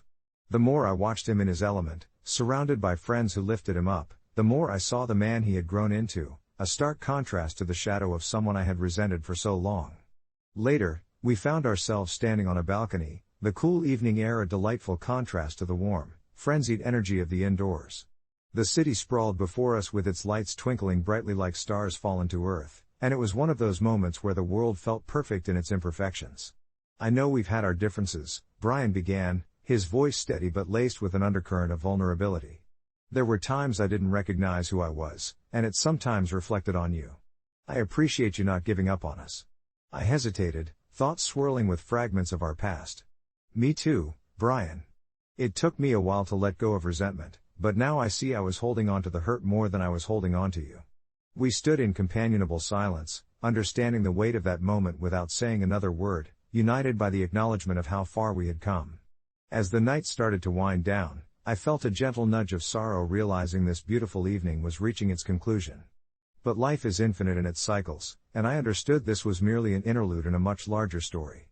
Before leaving, we exchanged numbers, as if sealing our newfound bond with that small act, and I promised him I would attend more of his gatherings if he'd have me around. The warmth of his smile as I walked away felt like a balm to my heart, a reminder that sometimes letting go of the past creates room for something more precious than we could ever imagine. In the days that followed, my phone buzzed with messages from Brian, each filled with eager suggestions for our next meetup. We moved slowly, not rushing to fill the void of time lost but rather savoring each moment of rediscovery, embracing the joy of each small conversation that transformed the remnants of resentment into laughter and shared experiences. It had been a journey of 1,000 steps, yet somehow, it all began with a single choice to reevaluate my feelings, reflecting on what truly mattered. I learned that the burdens we carry are often heavier than the ones we impose upon others, and sometimes all it takes is a flicker of hope to reignite the flame of friendship in our hearts. As autumn approached, painting the world with rich hues of red and gold, I found myself looking forward to what lay ahead, grasping onto new moments with both hands, ready to embrace whatever came next, free from the chains of the past. Each message, each meetup reminded me that healing is ongoing. It's the daily decision to embrace kindness over bitterness that stitches the wounds and sustains the bonds we forge. With that simple ember of hope cradled gently in my heart, I knew the future held endless possibilities for reconnection and love, and somehow, that made every past inconvenience feel utterly worth it.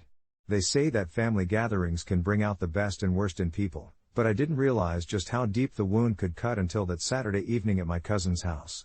It started innocently enough, the aroma of baked lasagna wafted through the air, mingling with laughter and the clinking of wine glasses. Family members gathered around, catching up, reminiscing, and sharing stories from the past, and I had joined in, feeling that familiar blend of comfort and anxiety. You see, I was always the sensitive one in the family, overly emotional, easily offended, so as I sat there, listening to tales of my cousin Lucy's recent engagements and her plans for marriage, my heart felt lighter amidst the cheerful banter. But then, in a twist I didn't see coming, Lucy, in her exuberance, turned the spotlight onto me. "What about you, Jenna? Still single? I mean, at your age?"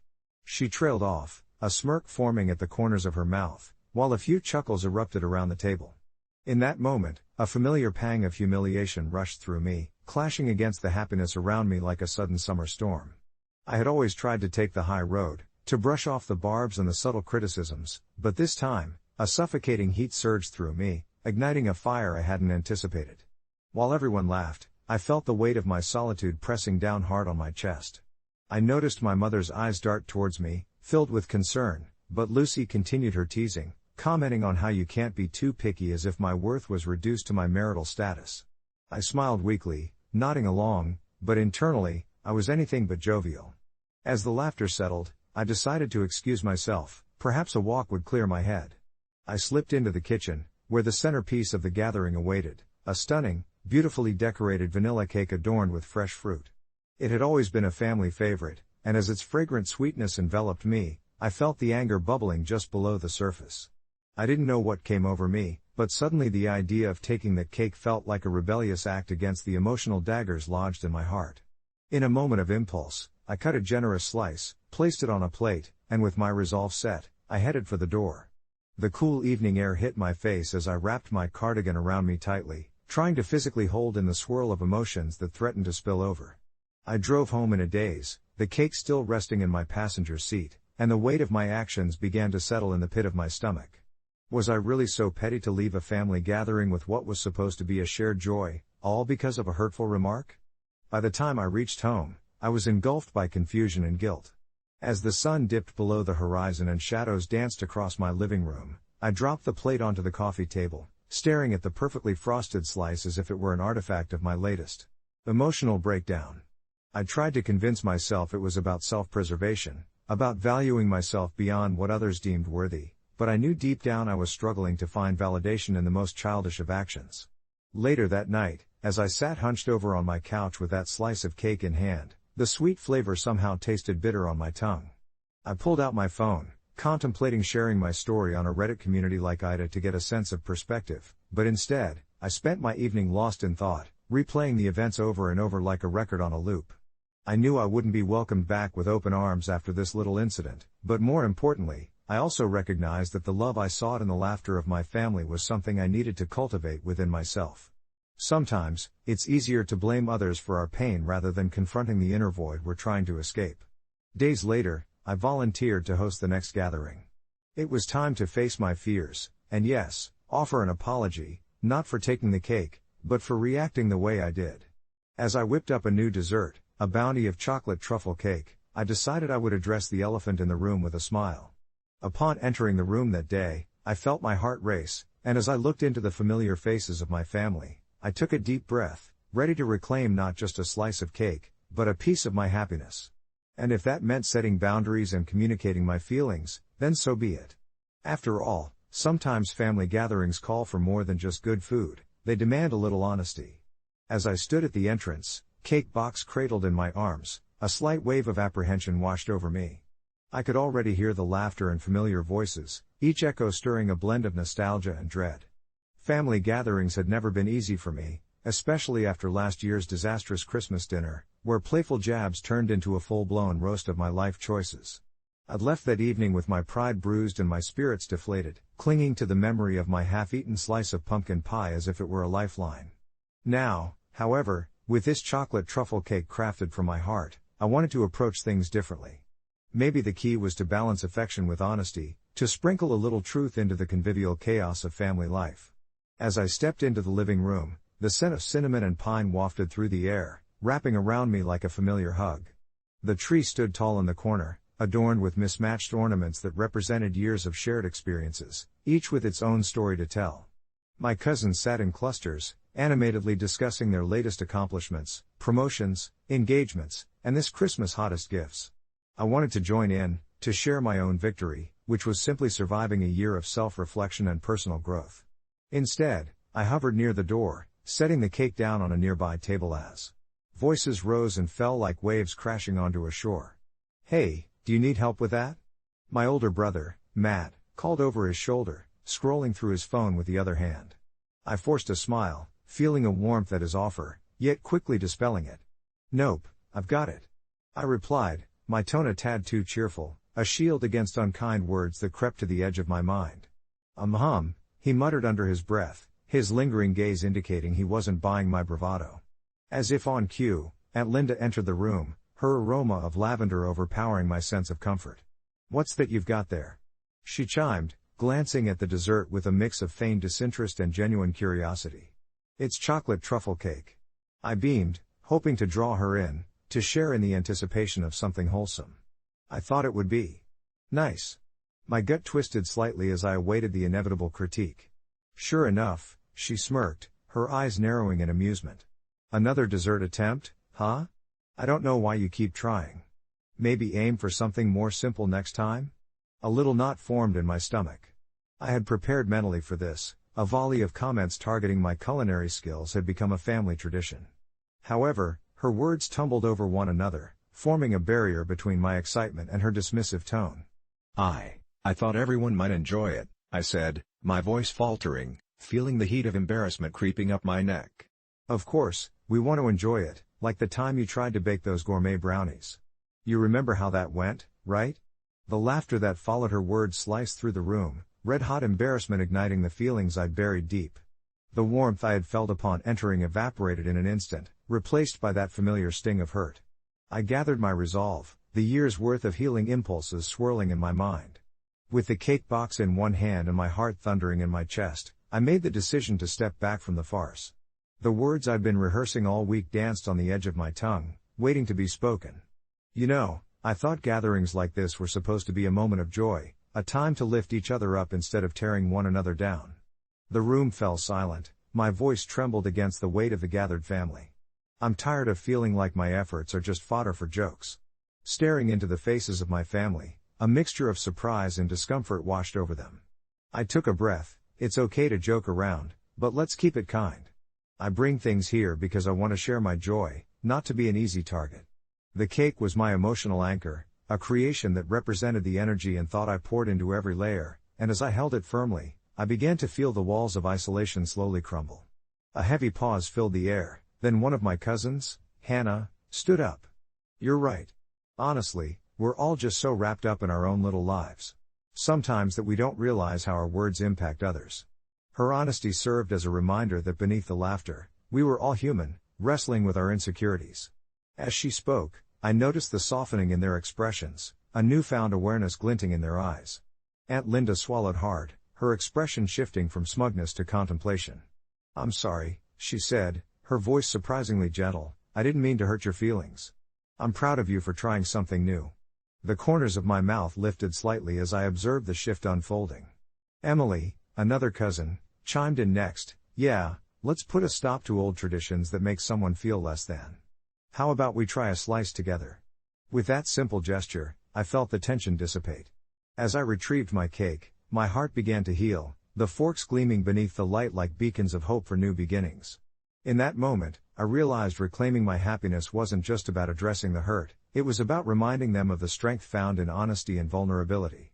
As the first slice was served and laughter resumed, I felt like I was finally leaving behind the shadow of last year's self-doubt, replacing it with the light of acceptance and love.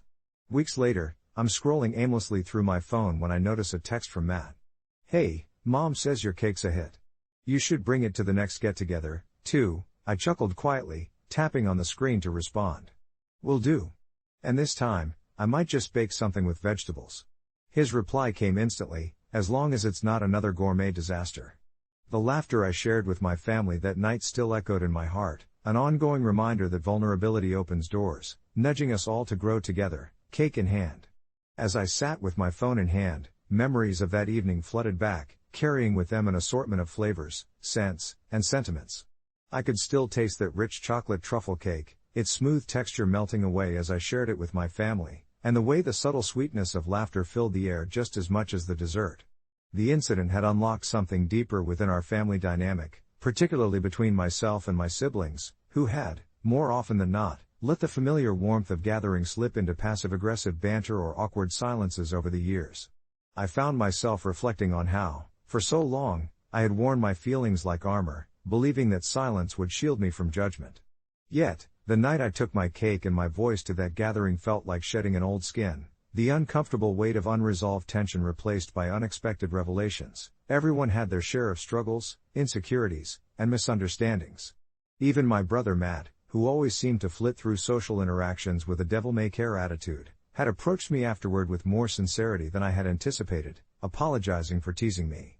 Over the years.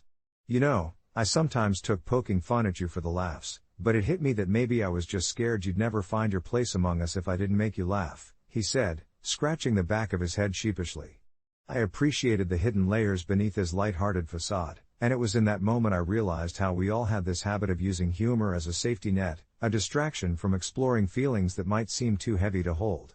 Weeks turned into a month, and that gathering was a thread of joy woven into our complex family tapestry. I received sporadic texts from Matt, including silly memes and inside jokes, an invitation to keep the dialogue open. It became evident that while humor deflected deeper conversations, it also paved the way for them. We grew comfortable with these new forms of communication, intertwining laughter with the honesty I had begun to embrace. It was a dance, each step closer to connection that sent out ripples of understanding. One day, in a moment of spontaneity, I whipped up another dessert, a bright carrot cake with warm spices and a rich cream cheese frosting, reminiscent of my childhood. I decided to bring it to the next informal family barbecue, hoping to extend this bridge of vulnerability further.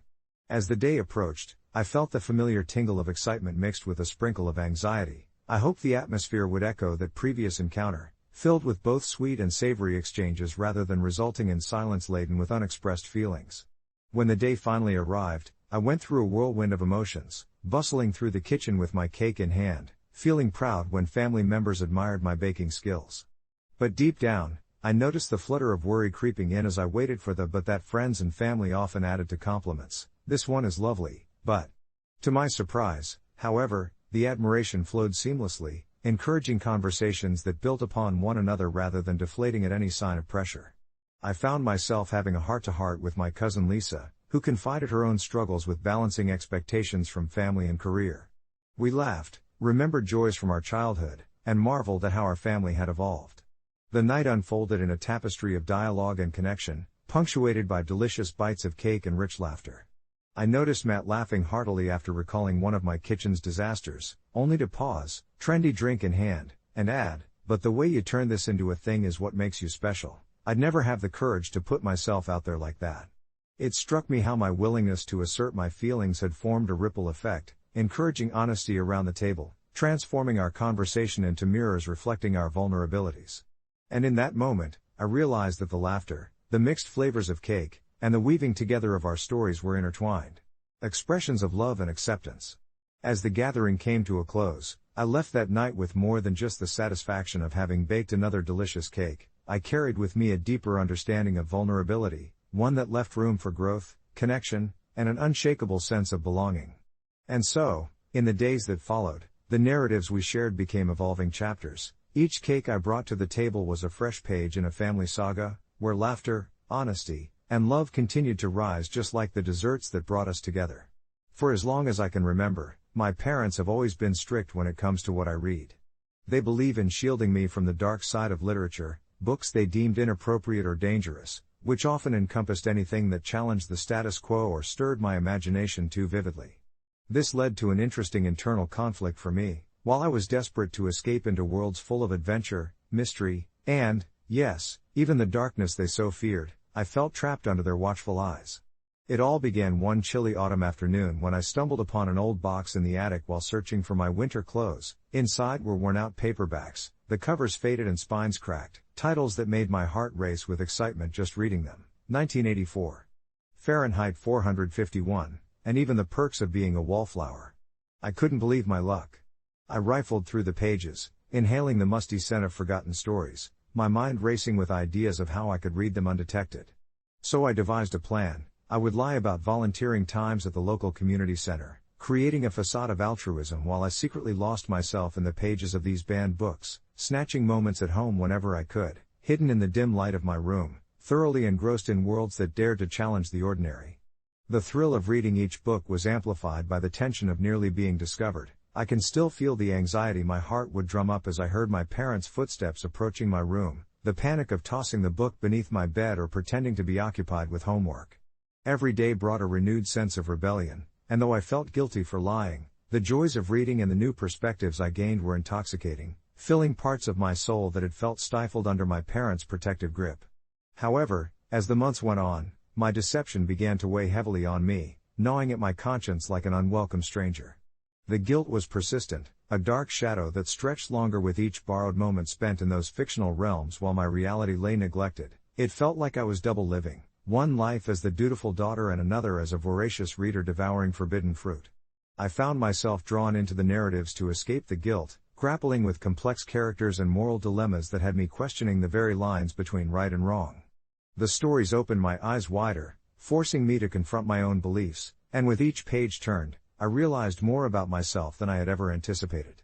Finally, the inevitable day came. I returned home earlier than usual from my volunteering, boisterous laughter echoing in the hallway as I overheard my parents discussing a recent scandal involving a local family, something that triggered my instinct to flee, the kind of wild and uncontrollable urge to hide, to keep my secrets tucked away from prying eyes.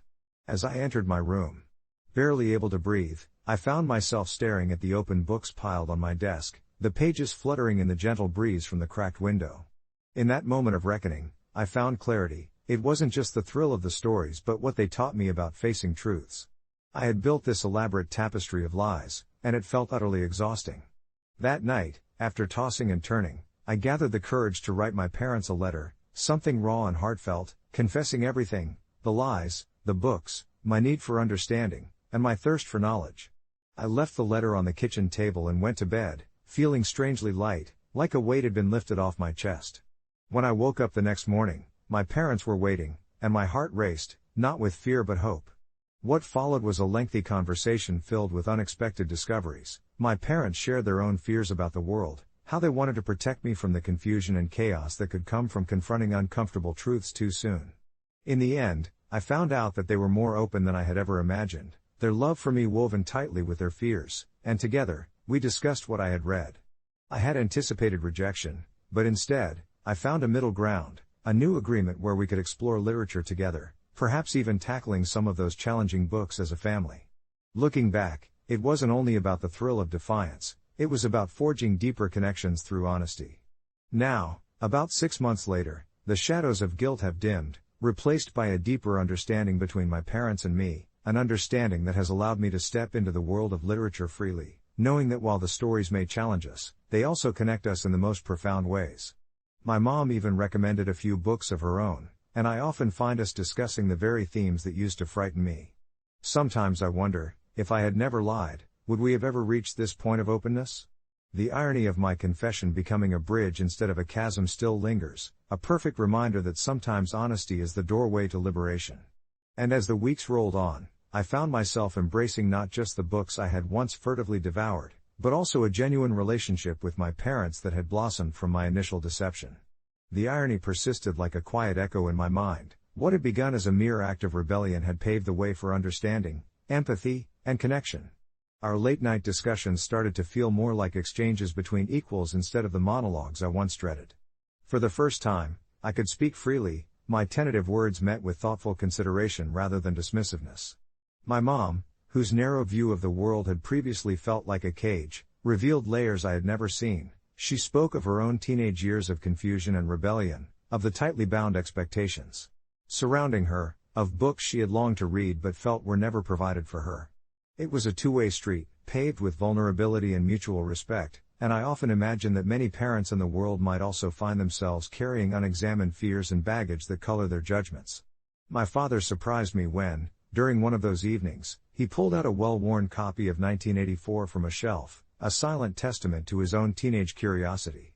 He read passages aloud, his voice rising and falling like a gentle wave, and I sat transfixed, watching as he began to articulate thoughts he had held back for years.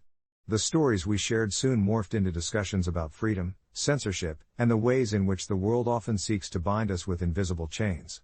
They were discussions that blurred the lines between parent and child, inviting me to express my own thoughts about why the narratives of the past were as relevant today as they had ever been. As these conversations expanded our world, I noticed subtle shifts in my parents' demeanor. The tension that often filled the air, the silent judgments exchanged during dinner, began to dissipate, replaced by questions that probed deeper than just homework or weekend plans. I revealed, in time, my hidden treasure trove of other books, banned or otherwise, in a hesitant effort, expecting disbelief or reprimand. Yet their only response was curiosity, a desire to understand why I was drawn to those particular narratives.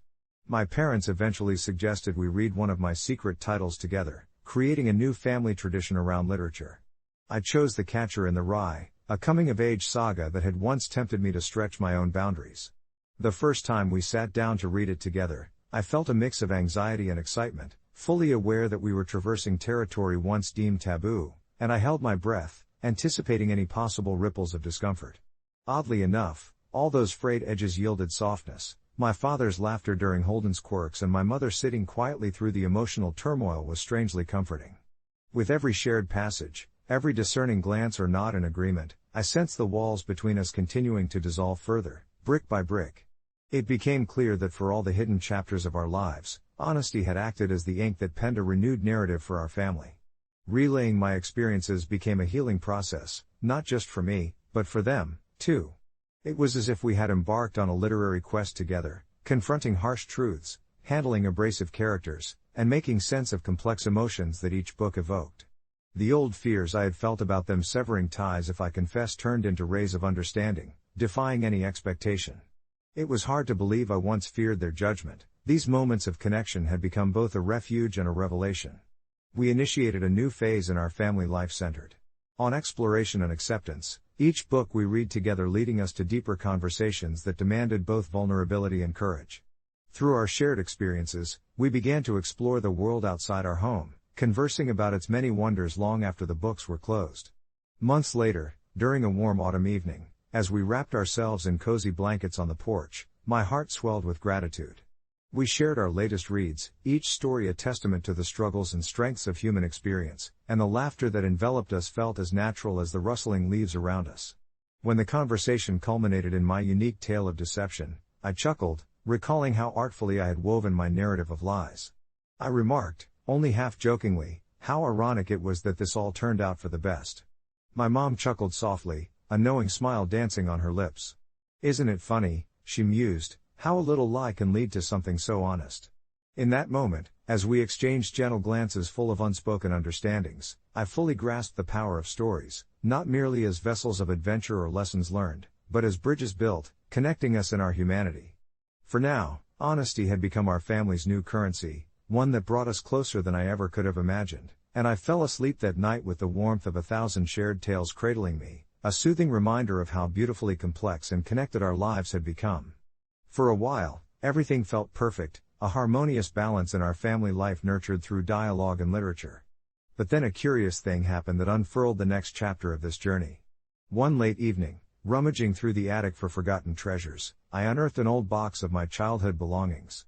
Inside, I found remnants of an earlier life, old drawings, fading notes from friends, and buried amidst them, a diary I had kept for a year during my most rebellious phase. The pages brimmed with unfiltered thoughts, confessions of secret readings and deep fears about my parents' approval. Feeling a blend of nostalgia and unease, I realized that the words captured the essence of my past dilemma. They chronicled the very thoughts that had driven me to the lies. I considered sharing it with my parents. After all, the thoughts had initially shaped my deceit. But fear momentarily gripped me, a faint shadow of my earlier self-research. Would dragging those old fears back into the light disrupt the harmony we had built? After days of contemplation, I summoned the courage to share the diary with my parents. Sitting down at the dinner table, I felt the weight of history in the room, a convergence of past and present that felt very much alive. I passed the diary to my mom, my fingers trembling slightly at the thought of her reading the truths I'd buried. As she opened the first page, memories flooded back. She read quietly, her brow furrowed in both understanding and concern. I watched as she turned each page, witnessing how a simple diary could weave together those early insecurities and another layer of connection. She finally closed it with a gentle sigh, glancing at my father, who appeared equally reflective. "You know," my father spoke, breaking the silence, "this was a part of you we never got to see. I can't say I understand all of it, but I do now see how much you struggled. Thank you for sharing it with us." And in that moment of quiet acceptance, I understood that honesty, in all its forms, whether born from rebellion or vulnerability, took courage, but it also laid the foundation for deeper understanding. The past need not lie dormant in dusty boxes, but rather could be embraced as a means of connection and growth. Despite the initial uncertainty of sharing my old fears, I left the table feeling lighter, our family bond stronger than ever before. We had created a new chapter, built not solely on the foundation of literature, but also crafted from our shared experiences and vulnerabilities. Each story, whether fictional or a fragment of my truth, became a testament to our journey, endless, evolving, filled with laughter, love, and the deeper insights that accompany growing together. As I settled into bed that night, cradling the precious diary close, I drifted off to sleep with a serene heart, attuned to the quiet yet powerful echoes of connection that continued to resonate through our lives. The next morning brought with it the gentle warmth of sunlight filtering through the curtains, casting soft shadows on the walls like a whispered promise of new beginnings.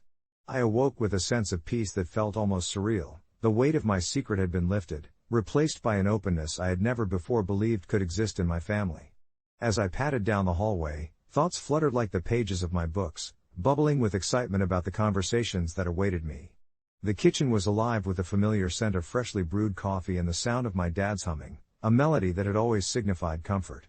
My mom, noticing my entrance, looked up from her morning ritual of arranging a bright bouquet of wildflowers on the table and greeted me with a smile that seemed to radiate warmth. We sat together over breakfast, and with each bite, I could sense a new current flowing through our dialogue. My parents were no longer just the guardians of my childhood, they were becoming partners in discovery, sharing their own experiences with books and stories that shaped their understanding of the world.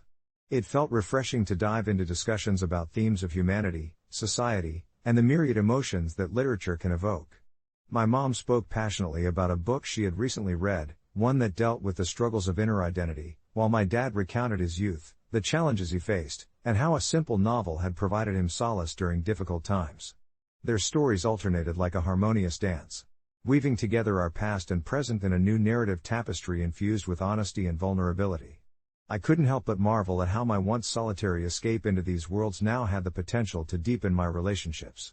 As the days turned into weeks, our family dinners evolved into literary discussions, each session igniting laughter and thoughtful exchanges, where we dissected characters and plots as if they were family members we were getting to know. My parents often encouraged me to share insights from the books I was reading on my own, and I accepted this challenge with relish. The more I expressed myself, the more the barriers I had felt began to dissolve, replaced by a buoyancy of mutual respect that transformed our dynamics. I discovered a deep, collective joy in these moments, the kind that fosters a profound sense of belonging. One evening, after discussing the fine line between courage and foolishness found within a particular story, my mom turned to me, her eyes glimmering with unshed tears. "Thank you for trusting us," she said softly, her voice thick with emotion. "Your honesty opened doors we didn't even know were closed."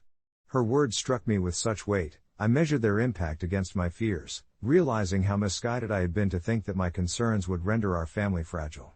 As I began to pen down my musings one quiet night, the diary now filled with memories and reflections, I relished the way words served as both a mirror and a window into my evolving self. I was growing, learning how to embrace the power of truth not just for my sake but for the sake of the love that already enveloped us. And while the act of deception had initially felt like a choice born of fear, the reckoning brought clarity, revealing pathways I could never have envisioned before. Just last week, we gathered in the living room to host a movie night inspired by a classic we had all read together. As the opening credits rolled, I caught my dad grinning as he nudged my mom, whispering a particularly funny line to her that had caught his fancy from the book. That shared chuckle was electrifying, a poignant moment that affirmed what we had built, a space where laughter and the wisdom of stories intermingled freely, a sanctuary for our expressions. As we settled in to watch, I felt a wave of gratitude wash over me, realizing that within those walls, we had created a fortress of understanding forged through the power of narrative. As my eyelids grew heavy against the backdrop of flickering images and communal laughter, I felt comforted by the thought that my journey had only just begun, that there were more chapters yet to unfold, rich with the echoes of voices we love and lessons that continue to challenge and inspire us. And in that tranquil embrace of twilight, I drifted into sleep, dreaming of adventures yet to be written together, knowing that the words would flow between us and carry us forward in the intricate tapestry of our lives. I never thought I'd gain clarity from a conversation that boiled down to a simple question: am I the asshole for reminding my mom that she disappeared for 6 years? It all started on an ordinary Tuesday, just after my 22nd birthday, when I received a text from my mom, one that seemed to cascade through the silence we had established over time. "Can we talk?" The message read, punctuated with an ellipsis that left something unsaid, shrouded in tension. After everything, I wasn't sure what talking meant anymore. I'd spent too long trying to piece together the echoes of my childhood. The splintered memories of her absence were like a jigsaw puzzle with half the pieces missing. She left when I was 14, without a note, without a sign. I remember spending countless nights pacing my bedroom, wrapping the arms of my favorite stuffed animal tighter around my chest as if it could absorb the sadness creeping under my skin, desperately waiting for the front door to creak open and reveal her to me, only, it never did. When she resurfaced 6 years later, it was an awkward reunion. She was different, and so was I.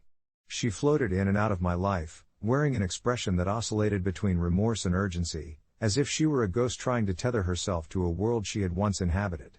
We meandered through awkward lunches and tentative conversations, but the weight of what had happened still hung between us like an unspoken wound, raw and unhealed. My friends advised me to make peace with her, to forgive and forget, but the truth was, forgiveness felt like an uphill battle often punctuated by waves of resentment. One evening, as we sat on the porch, watching fireflies flicker like tiny memories in the dusk, I felt a surge of boldness.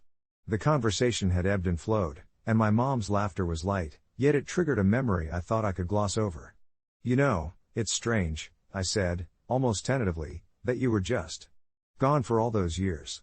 The moment the words spilled from my lips, everything shifted. Her laughter froze, the carefree late summer air turned thick as she turned to me, wide-eyed with surprise. I had never directly confronted her about disappearing, and maybe that was the mistake I had made all along. The evening spiraled into an emotional chasm, her defense mechanisms kicking in with a vehemence I had never witnessed before. She insisted I didn't get it, that nobody understood what she went through, her voice rising and falling like a tumultuous sea. I watched her struggle to articulate what I knew she couldn't, a deep-rooted pain that bubbled beneath her surface. But what I had said pierced through the surface tension of our fragile newfound relationship, rendering her defenses useless. I felt like I had triggered a dormant storm inside her, and while part of me anguished over this, the other fired with a stubborn insistence to be heard. "You left me," I whispered, and with that, the tremor of truth hung palpably in the air. I wasn't sure if I was asking for an apology or for her to acknowledge my pain, but it seemed to matter less than the cathartic release of finally expressing my resentment. After what felt like hours of silence, she finally spoke. "I'm so sorry," her voice fractured like glass, each word laced with the weight of regret. As we both sat in the quiet aftermath, I realized that this moment was a turning point for us, a tentative bridge that flickered with the promise of new foundations. This wasn't an easy reconciliation. I still wrestled with the anger, the abyss of loneliness stretched before me, but it became clear that she, too, was trapped in her own reservoir of regret. Our past was marred, yet the possibility of healing was glimmering at the horizon. Weeks rolled by, each conversation layered with new understanding, moments where I reminded her how difficult her absence was and the emotional scars it left, but she met me with transparency, peeling back her trauma like layers of an onion. Eventually, we crafted a bond riddled not just with apologies but with a shared willingness to confront the realities of our intertwined lives. Though the past couldn't be rewritten, it became clearer that I didn't want to dwell on it forever. Instead, I aimed to look towards what lay ahead and how we could forge a future from the ashes of our fragmented past. In an unexpected twist of fate, my initial question transformed into a catalyst for healing. I found compassion for my own pain, an awareness that understanding can twist miracles out of memories that haunt and separate. In the end, as we walked hand in hand one summer evening, I quietly realized I was not the asshole. I had simply needed to remind her of the truth to reclaim my own narrative and, perhaps, hers alongside it. As I wrap up this story, I can't help but reflect on how dramatically things can evolve. For anyone who stumbles upon this, if you've found yourself in a similar position, don't shy away from the hard truths. Sometimes the path to healing is paved with discomfort and confrontation, and that's not just okay, it can be transformative. Update: a few months later, we still have our ups and downs, but we talk regularly. We even plan family dinners now. It's a work in progress, but losing her taught me the value of open communication. Sometimes, reminding someone of their old self is precisely what you both need to move forward. As I sank into the familiar comfort of my worn-out armchair, I couldn't help but smile at how unconventional our journey had been. In the months since that pivotal moment, a conversation that unearthed years of unresolved pain, I felt like I was traversing a landscape continuously covered in fresh snow, each step unraveling new layers of understanding that had remained buried for so long. My mom and I had made significant strides, but the relationship was far from perfect. We had our fair share of awkward silences and unresolved grievances that seemed to loom over dinner tables like unsettling guests who just wouldn't leave. Yet each time we gathered, a collection of mismatched forks and plates heaped with homemade pasta or tacos, we found ourselves leaning a little more towards one another, laughter puncturing the tension that would have trapped us once. I remember one evening when we decided on Mexican, the warm kitchen filling with the spicy scents of sautéed peppers and garlic. Our conversation drifted to lighter territory. My mom made a joke about how many cooking shows I had watched. I couldn't help but tease back about her questionable interpretation of a taco. She laughed, her face lighting up as she recalled how I had always criticized her less than authentic attempts in the kitchen. The ease of it all was beautiful and yet fragile, like the last leaves of autumn trembling on the branches before winter fully set in. But amid these sporadic bursts of joy, we would still occasionally trip over the jagged stones of unresolved tension. There were days when the memories of her disappearance loomed heavily in the air, unspoken, a reminder of discomfort hanging like a fog. While we made efforts to engage in deeper conversations about the past, she often glossed over the harder parts, and I had to remind myself, sometimes in frustration, that healing doesn't always mean confronting everything at once. I learned this not just from our interactions but from conversations with friends who had similarly tangled familial relationships. Each interaction became a delicate balancing act as I tried to weigh my need for transparency against her apparent aversion to confronting certain aspects of her absence. But deep down, I felt there was a possibility, a gentle pulse of hope amid the chaos, that we could find a way through it together. One rainy afternoon, a few months into our renewed relationship, I was sifting through old family photos while dusting the shelves in my bedroom. I uncovered an image of us, taken during a camping trip when I was about 10. In the picture, we were grinning widely, her hair wild and tousled by the wind, a soft sunlight draping us with warmth. I hesitated, sensing an urge to share it with her, wanting to evoke the nostalgia we avoided, but anxiety wrestled at my throat. What if it prompted an uncomfortable conversation? What if I opened up a door that was best left closed? In the end, a quiet determination won out. I forwarded the image to her, and my heart raced as I waited for her response, uncertain of what would surface. A few moments later, my phone buzzed, a simple reply from Mom. I remember this day. We should go camping again sometime. The words settled around me like a gentle embrace. In that small, unexpected moment, I realized how essential it was to continue fostering these connections, however tentative. Each memory shared, each laugh exchanged, and even the silent contemplations acted as glue, mending a bond that had once frayed to its breaking point. So we planned several family outings, trips to the park, impromptu movie nights, and yes, even that camping trip, which turned out to be a beautiful disaster with an overzealous raccoon raiding our snacks. Each stumble, each genuine laugh, further loosened the decades of hurt, allowing us avenues of genuine connection. Life isn't simply about resolving conflicts, I discovered, it's about embracing the raw, unfiltered moments of humanity, allowing them to reshape your understanding of each other without losing sight of where you both began. Reflecting on these experiences, I chuckled at how naive I had once been, thinking that confronting my mom about her previous disappearance would be the master key unlocking a perfect relationship. The truth was, we humans seem more like a patchwork quilt made of an array of fabric scraps, each piece significant in its imperfection, stitched together by our experiences, laughter, and the love that survived the storms. And now, as I stood amidst the remnants of our initial unresolved conflicts, I felt a quiet pride swell in my heart. We were moving forward, not flawlessly, but rather with intention and openness, and that's what mattered most. Update: it's been nearly a year since I sent that first photo. My mom finally decided to visit my place for the holidays, a huge step for us both. We tackled all the chaos together, barely burnt cookies, holiday songs we forgot the words to, and moments filled with laughter where unspoken truths only led us closer, like the final stitches in our newly knitted bond. There's still room for improvement, reflections on the past yet to unfold, but although we still have our ups and downs, I hold on to the sheer thrill of discovering that reminding someone of their worth can also truly mean reminding yourself. The holiday season that year felt almost surreal, like stepping into a storybook where you get to rewrite the characters and their fates. As my mom arrived at my apartment, the usual nervous tension that would rise in my chest was strangely absent, replaced instead by a flutter of excitement. She came with a suitcase, yes, but it was filled with more than just clothes. It was packed with a hefty dose of hope. We started off small, greeting each other with hesitant smiles that quickly warmed into embraces that longed for connection.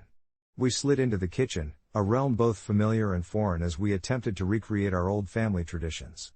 I remember eyeing the kitchen timer and thinking about how I had to remind her it was okay to laugh at our mistakes, instead of crying over them, like before.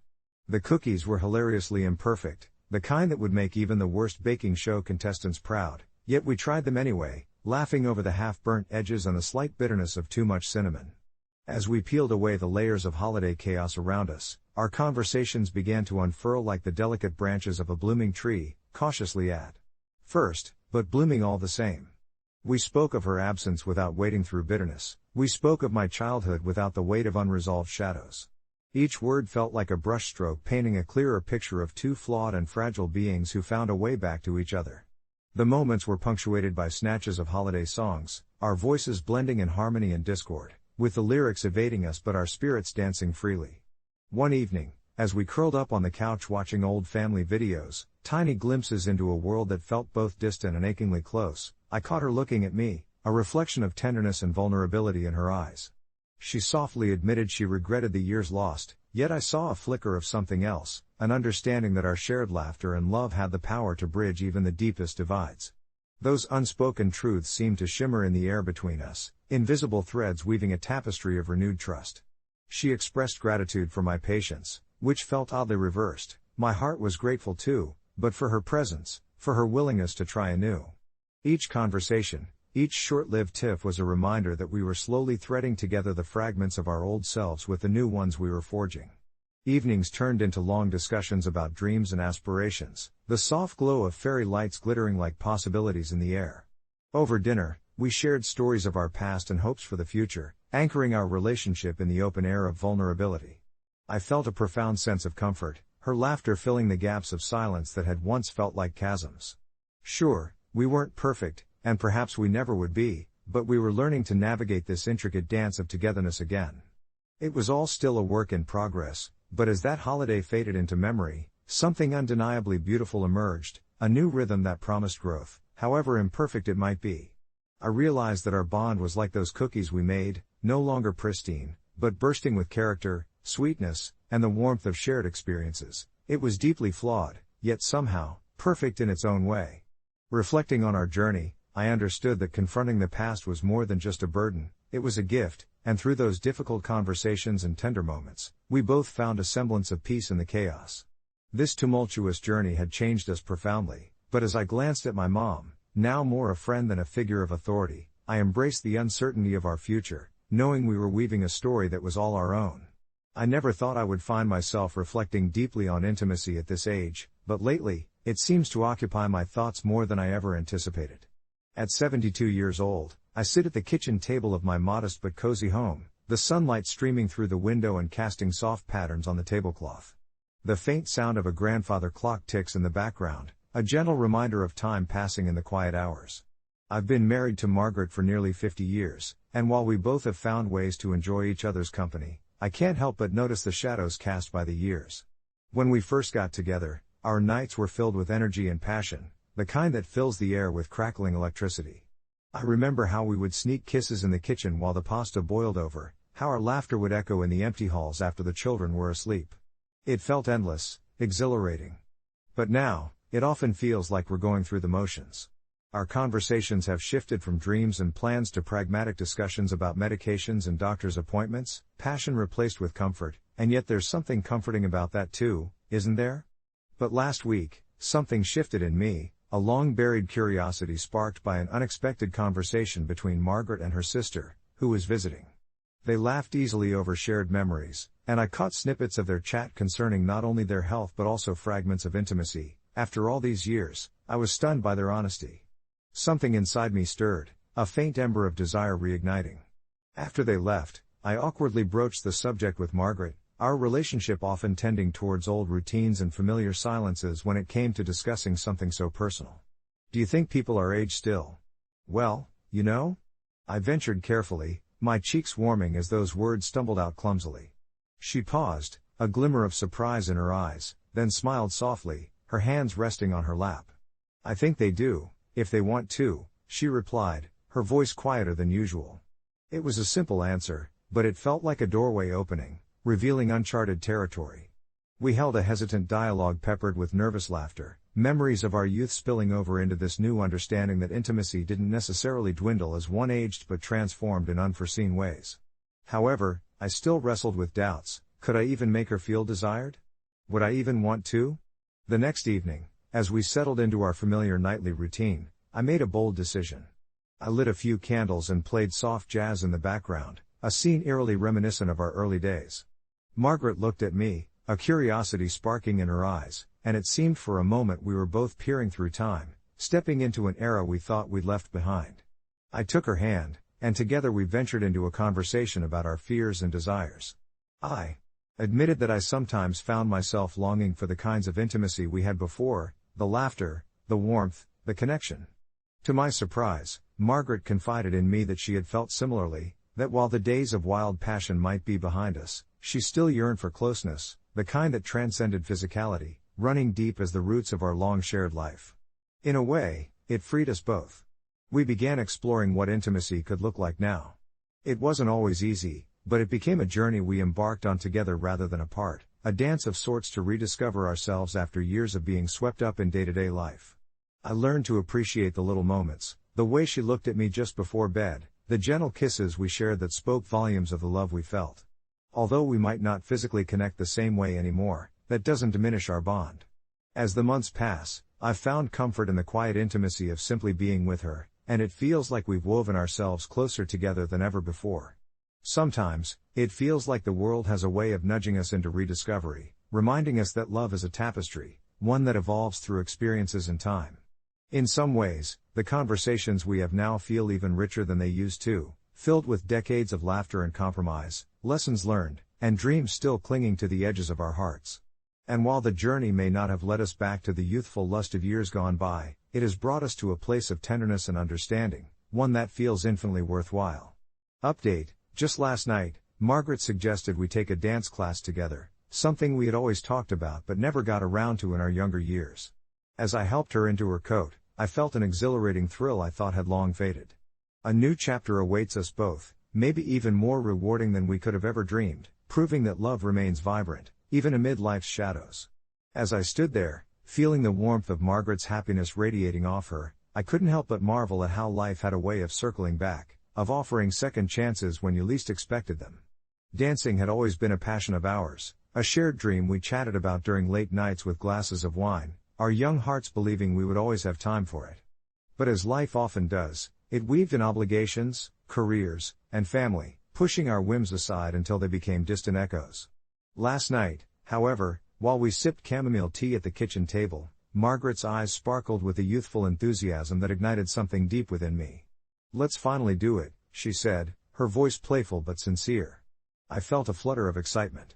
Our days were often filled with simple routines, watching the afternoon sun cast golden hues over the garden, tending to our roses, or bickering about the best way to prepare a casserole. But this suggestion felt like an invitation to break free from those small rhythms and embrace something bigger, something alive. The image of us, hand in hand, swaying to music we might not remember but that would surely come rushing back to us, made me suddenly aware of how much I missed that spontaneous spirit. The next day, I found myself standing outside the local dance studio, butterflies fluttering in my stomach as I took in the pastel pink walls, the bright posters of couples turning elegantly under bright lights. I remembered all those times we had pulled each other into our small living room, a dimly lit space where we would crank up the old record player, twirling awkwardly, letting the music lead us into laughter instead of grace. As I stepped inside, the scent of polished wood mixed with faint notes of perfume filled my senses, another layer of nostalgia wrapping around my thoughts. Margaret arrived not long after, a vibrant ensemble of colors that made her stand out amidst the other dancers' muted clothing. Her smile was wide, a mix of pride and a hint of nervousness, and in that moment, I knew we were both stepping into the unknown together. The instructor welcomed us, a kind-hearted woman with hair like spun silver who seemed to dance through the air rather than walk. She made us feel welcomed, helping to ease our nerves, and soon we found ourselves with a few other couples, learning basic steps to a waltz. The music hung in the air, a gentle stream of melodies that caressed our hesitant movements. As we practiced, I felt Margaret's hand clasped tightly around mine, our mismatched rhythm becoming a shared heartbeat. I couldn't help but chuckle at our lack of coordination. It was as if our bodies were reluctant to remember what they once knew so well. But the laughter, the laughter was the best part. Every misstep led to bursts of joy, and each twirl brought us closer together, weaving new memories that felt like ribbons tying our lives in a joyful knot. I noticed Margaret's face bloom under the soft glow of studio lights, her cheeks flushed, not from the exertion but from rediscovering a part of herself that had always been there, just waiting for the right moment to re-emerge. My heart felt light as I watched her revel in the music, her feet moving in sync with mine, even if we fumbled along the way. The shyness we experienced in our earlier years melted away, replaced by an openness to be vulnerable with one another, an understanding that our age brought a kind of freedom we never anticipated. As weeks turned into months, our dance classes became a sanctum for our love. We would practice in the living room, blinds drawn and music loud enough for the neighbors to hear the joyful chaos. We stumbled and laughed our way through steps, finding our flow in the intimate spaces of our home. Each dance became a dialogue, a way to express what we often left unspoken in our day-to-day lives, turning our bodies into the very words we sometimes struggled to articulate. With every spin and every close embrace, I discovered shades of Margaret that I hadn't seen in decades. Her spirit shimmered brighter than the fading daylight that stretched across our living room floor, a reminder of the connection we'd cultivated over the years. It was more than just learning to dance, it was like peeling back layers of time to reveal the vibrant souls we had once been. And so, our dance journey transformed into something deeper, an exploration of intimacy that I hadn't expected at this stage in our lives. One evening, as we swayed in the soft light, Margaret looked up at me with a glimmer in her eye, whispering that this felt just as fulfilling as any passion we had shared in our youth. Her words wrapped around my heart, stirring emotions I hadn't touched in years, illuminating the fact that our journey wasn't just about the steps, it was about learning how to lead and follow together, how to trust each other both on the dance floor and off it. Before our first major performance, an end-of-term showcase where friends and family would watch, we stood backstage, taking a moment to breathe. I felt her hand grasp mine with fierce determination, her eyes locking onto mine as she said, "No matter how it goes tonight, I'm proud of us." I understood then, more than ever, that life, with all its complexities and challenges, had led us here, not to perfection, but to a celebration of love in its purest form. As the music began, we stepped onto that polished floor, dissolving into the flowing rhythm. We weren't just practicing our dance, we were unveiling a new chapter of us, a testament to love that matured like wine, deepening with time. And as I spun her around, the applause enveloped us, an echo not just of our performance but a culmination of a lifetime of love, laughter, and new beginnings that would perhaps last us until the very end. Yet it was that warmth of her hand in mine, the laughter that floated into the air, and the joy of sharing something we had once let slip away that stayed with me, reminding me that growth and love are forever entwined, steadily guiding us even through the shadows. It felt as if the universe had conspired to give us this gift, a gentle nudge that reminded us both that life is a dance, and every step we take, regardless of age, leads us back to the heart of what it means to be truly alive. As the days melted into weeks following that delightful suggestion, I found myself enveloped in a sense of anticipation I hadn't felt since the early days of our relationship. Margaret and I were scheduling our dance classes, those precious hours soon occupying a place on our calendar surrounded by mundane appointments. I chuckled one day as I crossed out a dentist visit and wrote in "Dance with Margaret, 7 p.m., relishing how the very act of arranging our new endeavor felt almost rebellious in its simplicity. Our classes were held at the local community center, a place I had driven past countless times but never thought to enter. The building, once unfamiliar, soon became a sanctuary for our blossoming connection. Walking hand in hand past the classes in session, I marveled at the energy radiating from the younger couples, their laughter mixing with the swish of fabric and the shuffle of shoes against polished floors. Occasionally, Margaret would tease me, claiming I had 2 left feet, but I found joy in the playful banter. Each step, even the ones awkwardly learned, was more than just a movement, it became an opportunity to explore ourselves as partners again. The rhythm of life, the little joys of spinning her around, or catching her gaze as we misstepped, reminded me of the playful dance of our early romance. One quiet Wednesday evening, after a particularly invigorating class, we found ourselves on the center floor, surrounded by soft amber lights and the lingering echoes of music. The instructor had left us to practice on our own, and as the last notes faded away, I pulled Margaret close.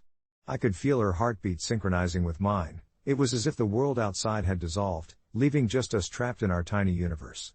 In that embrace, I dared to whisper sweet nothings, my words laden with affection as I praised her grace, her beauty, the way she always managed to make the ordinary feel magical.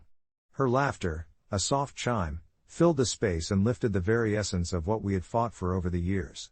"Can you believe we're doing this?" she mused, her eyes sparkling like the stars we often gazed up at from our porch. In that moment, looking into her eyes, I realized how far we had come from the complacency that once threatened to sway between us like an unwelcome breeze. We were redefining intimacy, not just through touch, but through these shared experiences that united our spirits. As we left that night, the chill of the evening air embraced us, but it was the warmth of her presence that kept the cold at bay. We strolled through the neatly lined streets, our laughter bubbling over like old times, and I felt a wave of gratitude wash over me. Each step toward our home became a pathway lined with memories from our past but illuminated by the newfound joys we were crafting together. Weeks turned into months, and our weekly classes turned into a ritual I held dear. I noticed subtle changes blooming in Margaret, as if she carried a light within her that hadn't flickered in years. It was in the way she danced through the kitchen while cooking or how she surprised me with spontaneous hugs filled with a zest for life. One would think that as we passed the threshold of 70, we should be slowing down, but instead, we were speeding towards a vibrancy I never thought possible. We had become fixtures in our dance class, learning the tango and salsa, both of which challenged our bodies but also made us laugh through the awkwardness of it all. Of a Tuesday afternoon, While everyone was out watching the world unfold, we found the courage to enroll ourselves in a local dance competition. I worried about the footwork and whether we would appear ridiculous, but Margaret held my hand and assured me we could tackle anything together. The day of the competition arrived with a flurry of excitement and nerves rippling through the atmosphere.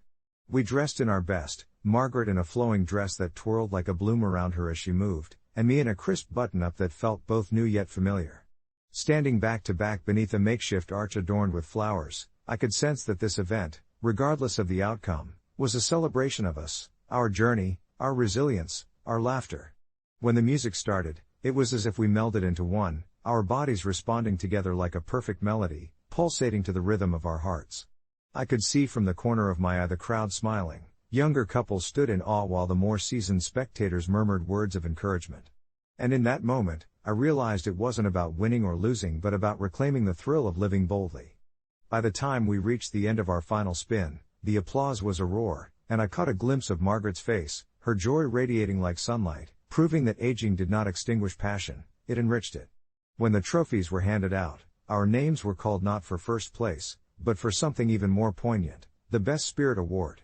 It felt like a gentle affirmation of our efforts rather than a setback, a trophy representing playfulness and the audacity to embrace each moment. As we stood on that stage, side by side surrounded by laughter and clapping, I marveled at how far we had ventured together, from the quiet moments of complacency to this incredible, shared journey enriched by love. In reflection, I realized that life has a way of surprising us, even when shadows loom, and love remains vibrant through tender gestures, adventure, and the willingness to dance cheek to cheek into the unknown.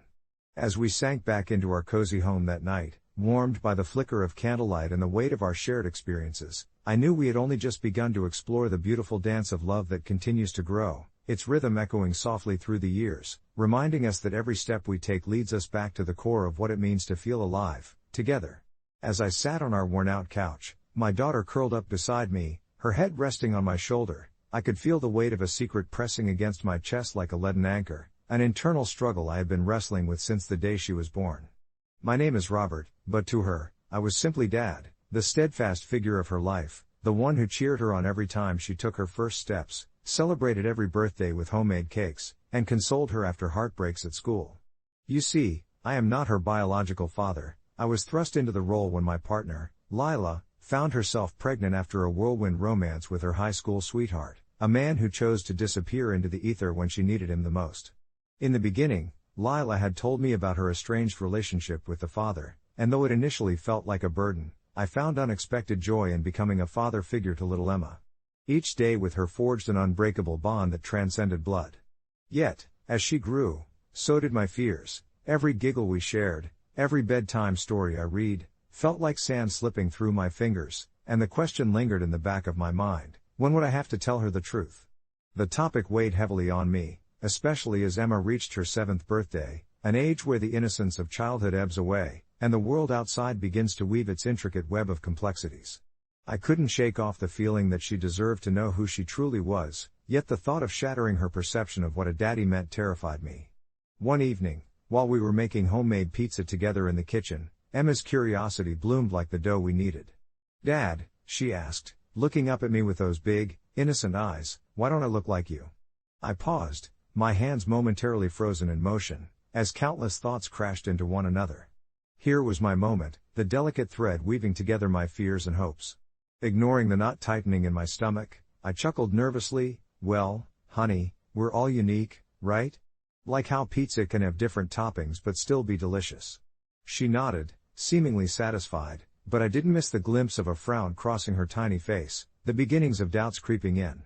That night, I sprawled on the floor, staring up at the ceiling, the weight of my decision cascading over me like a heavy blanket. The idea of eventually telling her felt unbearable, yet living with the knowledge that I had kept such a monumental truth from her was gnawing at me, a constant hum in the back of my mind. Days turned into weeks, and I felt the anxiety swell within me like an untamed tide, unsure of how to navigate this emotional sea. I found myself lying awake late into the night, watching as Lila slept beside me, blissfully unaware of my spiraling thoughts. I had made a promise to myself to protect Emma, to give her the happiness she deserved, but was I building her a castle on top of a fragile foundation, one that could crumble with the mere whisper of my truth? Her birthday approached, and with it, my urgency to make a choice. I decided to consult an online forum for advice, a collective of voices that could guide me through my turbulent thoughts. The responses were varied. Some suggested absolute honesty, while others urged caution, reminding me that childhood was a fleeting moment best preserved without complicating truths. The most heartfelt message came from someone who spoke of how being a father isn't defined by blood but by love and dedication, and suddenly, I felt a flicker of clarity. Finally, on a warm evening in late spring, I gathered the courage I had been seeking. I knelt down beside Emma as she played with her toys, her laughter filling the room with warmth. "Sweetie," I began, my voice steady despite the tremor in my hands, "can we talk for a moment?" Emma looked up, the excitement in her gaze faltering, sensing the gravity of the moment. I took a deep breath and opened my heart to her, sharing the truth about her parentage in the gentlest way possible, aware that I was walking on thinnest ice. As I spoke, I could see her processing the information, her expression a canvas of emotions, confusion, hurt, curiosity, all washing over her. What struck me was the moment her brow unfurled, replaced by a contemplative gaze. "So, you're still my dad, though, right?" she asked, her voice barely above a whisper, and in that instant, the anxiety that had been swelling within me began to drain away. I nodded, pulling her into a tight embrace, reassuring her that while the way we had formed our family was different, my love for her had never wavered. In the days that followed, I learned that the bond we shared was resilient enough to withstand the storm of truth. Emma showed an incredible maturity for her age, occasionally asking questions that revealed both a depth of understanding and a deep need for reassurance. I marveled at how she processed this new information, and much to my relief, the love between us blossomed even more. But more importantly, I felt a profound sense of relief myself. The secret no longer loomed like a specter in the corners of our lives, and the soil of our family was enriched with the truth, creating space for even deeper connections. And as I navigated this new phase of our relationship, I realized that honesty didn't shatter the beautiful illusion of our family, it fortified it. I reflected often on how much I had wrestled with that dilemma, and yet, in the end, being honest with her allowed me to see the purity of love that transcends DNA. Update: several months later, as I glanced through my phone one evening, I came across an old message from the forum where I had sought advice. Surprisingly, I discovered replies to my post, people from all corners of the world sharing their own tales of blended families and truths. It was then I realized our story wasn't unique at all, so many had tread this path before me and emerged not just intact but bonded. The comforting notion washed over me that family is often forged not merely by blood but through the shared experiences, love, and resilience that we cultivate together. I leaned back into the cozy embrace of the moment, knowing that, come what may, my daughter would never question whether she belonged. She was my light, and I was her dad, forever intertwined in a tapestry of love and understanding. As I gazed at the flickering candlelight, casting comforting shadows around the room, the weight of the secret I had carried for so long began to feel both heavier and lighter at the same time. While I had crafted a life full of laughter, adventure, and love with my daughter, Amy, the thread of truth tugged at my heart. The day I received the news about my partner's unexpected pregnancy and the true nature of our relationship was one of those moments that forever redefined my perspective on family. I was not biologically linked to Amy, a fact that often lingered at the back of my mind like a faint whisper, reminding me that I was an outsider to a world I had willingly entered. Yet, as the years passed, it became increasingly clear that blood did not define my role. The myriad of bedtime stories, scraped-knee band-aids, and heartfelt conversations about her day did. Resigned to the notion that revealing this truth could shatter the innocence of our bubble, I made the choice to keep my silence, to protect her joy and the sanctuary we had built together. But as she grew more curious about her origins, her questions began to feel like gentle nudges toward a truth I couldn't continue to evade forever. They were innocent at first, simple inquiries about her features and why she looked different from me, questions that caught me off guard and sent a shiver of unease down my spine. I watched her brilliant smile fade to that of uncertainty as she probed further into her identity, and each question felt like a pressure cooker building inside my chest. I could feel the responsibility of my role as her father shift under that weight, and I was torn between my urge to cuddle her close in reassurance and the gnawing doubt of whether my silence was truly in her best interest. One evening, after reading her a story about a little girl who was brave enough to embrace her roots, Amy turned to me, her big brown eyes glistening with curiosity. "Daddy, what if we all have something special about us? What if I'm not like you?" The question caught in my throat, and I found myself caught off guard, It was as if the very universe conspired to push this secret to the forefront of our lives. Unbeknownst to me, she had been contemplating the same questions that had clouded my mind. My heart raced, realizing that the moment of truth was approaching, and I had to find a way to navigate this delicate discussion. Drawing a deep breath, I sat down with her, and in that serene space between us, I carefully crafted my words, remembering how important it was to share the love we had built over the years. Amy, I started slowly, you were brought into this world in the most special way, and no matter how you came to be in our family, you will always be my daughter. The way she tilted her head in slight confusion tugged at my heart. I knew I had to explain further. With each passing moment, I unraveled the layers of my past, speaking of her biological father with kindness and care, making sure she understood that a father's love is not defined merely by genetics but by actions, choices, and unwavering dedication. It was delicate, like weaving a fragile tapestry of understanding, and as I watched the pieces of her understanding shift and settle, I felt both relief and anxiety in equal measure. Her brow furrowed in contemplation, and for a moment, I held my breath, fearing what might come next. Would she feel betrayed? Alone? But as that moment stretched, the dawning recognition washed over her features, a softening in her expression, as if she had been let in on a beautiful secret. So, my real dad is out there? She asked, a bit of wonder coloring her tone. I nodded gently. He is there, but it's the love I have for you every day that makes me your dad, too.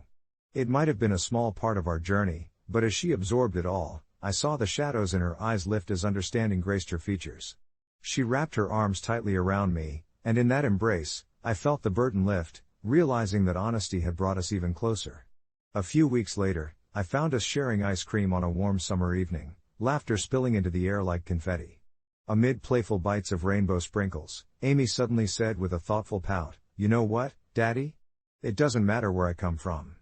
I have you, and that's all that matters." My heart swelled with warmth, a familiar comfort wrapping around me as I leaned in to kiss her forehead. With her candid heart and fierce spirit, she had shown me that love truly transcends all obstacles. As we sat, watching the sun dip below the horizon in a blaze of fiery colors, I felt grateful for that moment, blessed to walk this path with her by my side, knowing we would continue to weave our experiences into a beautiful tapestry for years to come. Each day would bring its challenges, perhaps even more questions about who she was and where she came from, but I realized now that we would face them together, hand in hand, and with an eye for the love we cultivated over a lifetime. Family was not defined solely by heritage, it was the dance of trust and understanding we shared, the bridge of love spanning the depths of our differences, creating an unbreakable bond stronger than any DNA. With that notion held firmly in my heart, I returned to the present moment, feeling the warmth of our journey flow through me, shaping our narrative as something beautiful, something we could cherish forever. In that serene moment, I could almost hear the whispers of our future echoing in the soft, cozy corner of the living room where we often spent our evenings together. The flickering light from the fireplace cast gentle shadows against the walls, and I smiled as I watched my daughter, Lily, sprawled out on the floor with her vibrant coloring book, her brow furrowed in concentration as she selected the perfect shade of blue for the ocean she was creating. There was something enchanting about the way her imagination flowed free, the carefree nature of childhood radiating from her every brushstroke. As I caught a glimpse of her focused determination, I couldn't help but marvel at how far we had come since those tentative days after her mother and I had decided to marry. Admitting the truth about my relationship to Lily felt daunting, even now. The fear of shattering the world she thought she knew, filled with unconditional love and security, lingered in the back of my mind like a shadow I couldn't shake off. But looking at her, my heart swelled with a sense of duty. I wanted her to feel the freedom to embrace her whole story, even with the complexity that it carried. It wasn't just about what she thought her origins were, it was about empowering her to see that who she was a beautiful mosaic of experiences, love, and tender moments shared with those who cared about her deeply. Days turned into weeks, and life continued to unravel its ordinary and extraordinary moments.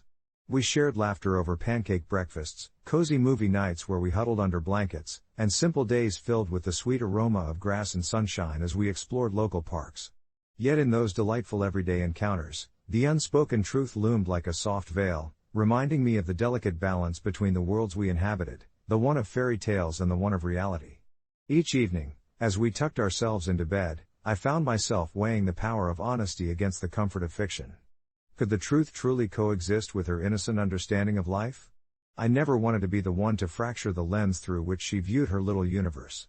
As I watched her drift off to sleep, curled up with her favorite plush toy, all I could think was how much I wanted to shield her from any possible hurt. Then came the day that shifted everything. I was sitting at the kitchen table, absent-mindedly scrolling through my phone while waiting for Lily to return from school, when an email from her teacher flashed on screen. At first, I felt my heart race in alarm as I read the subject line, Family Tree Project. Lily had mentioned it a few days prior, her eyes sparkling with the excitement of creativity and knowledge, but all at once, a knot formed in my stomach. The assignment asked the children to bring in a family tree detailing their lineage, including pictures and stories about their ancestry. For a quick second, I considered reaching out to the teacher, confessing my circumstances, but the thought of drawing even more attention to our non-traditional family sent my anxiety skyrocketing. If this was a test of her knowledge of who she belonged to, would Lily's heart break realizing I wasn't who she thought I was? When she bounded through the door later that afternoon, I held my breath, forcing an encouraging smile. "Hey, sweetheart. How was school today?" I asked, knowing I was stepping into the unknown. Her face lit with delight at the mention of her project as she began recounting each detail, her enthusiasm contagious. The colors, the stickers, the stories she'd heard about her grandparents, it all poured from her lips like a warm stream. It was during those moments that I felt the weight of my secret pressing down on me, filling me with a mix of admiration and unease. As she unfolded her plans for the family tree, it dawned upon me that I would have to navigate this delicate situation with grace and thoughtfulness.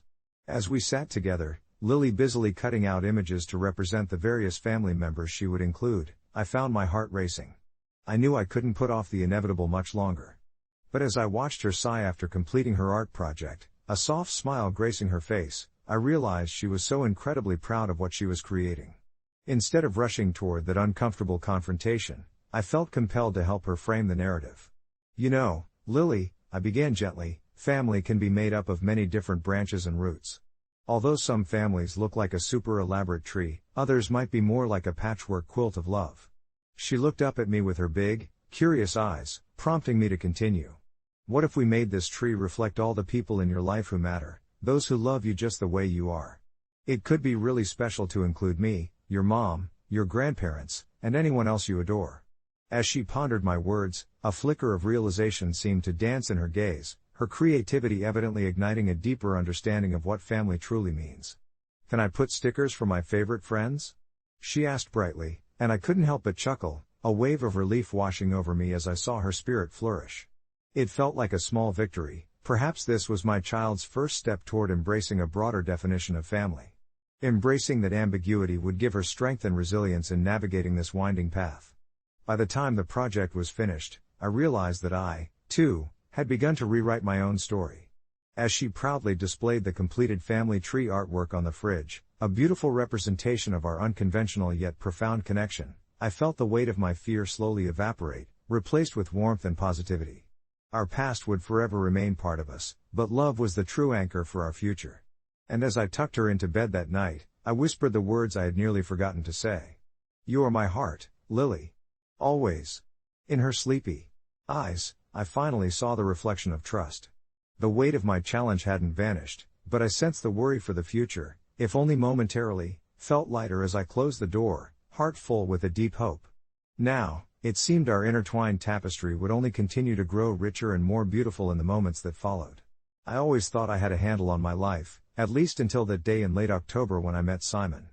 My friends had introduced me to this charming, somewhat eccentric guy during a party at a local bar, and at first, I found his quirks pretty endearing. He had this way of dominating every conversation, offering insights that oscillated between profound and downright weird. It was a smaller gathering, just a handful of us nursing drinks and sharing stories, and when Simon spoke, everyone leaned in. Despite his tendency to ramble about conspiracy theories and existential thoughts, there was something magnetic about him that held my attention. Still, as the night wore on, I sensed a sort of edge to him, a flicker of something unsettling. Not long after that first meeting, we found ourselves reunited at a mutual friend's Halloween party. This time it felt different. I was enveloped by a growing unease as I watched him navigate around the room. His laughter came easily, but I noticed he seemed to concentrate a little too hard on the people he interacted with, as if he were dissecting them instead of simply chatting. He led conversations in odd directions, asking pointed questions that made others uncomfortable, often making observations that seemed oddly personal, despite their casual nature.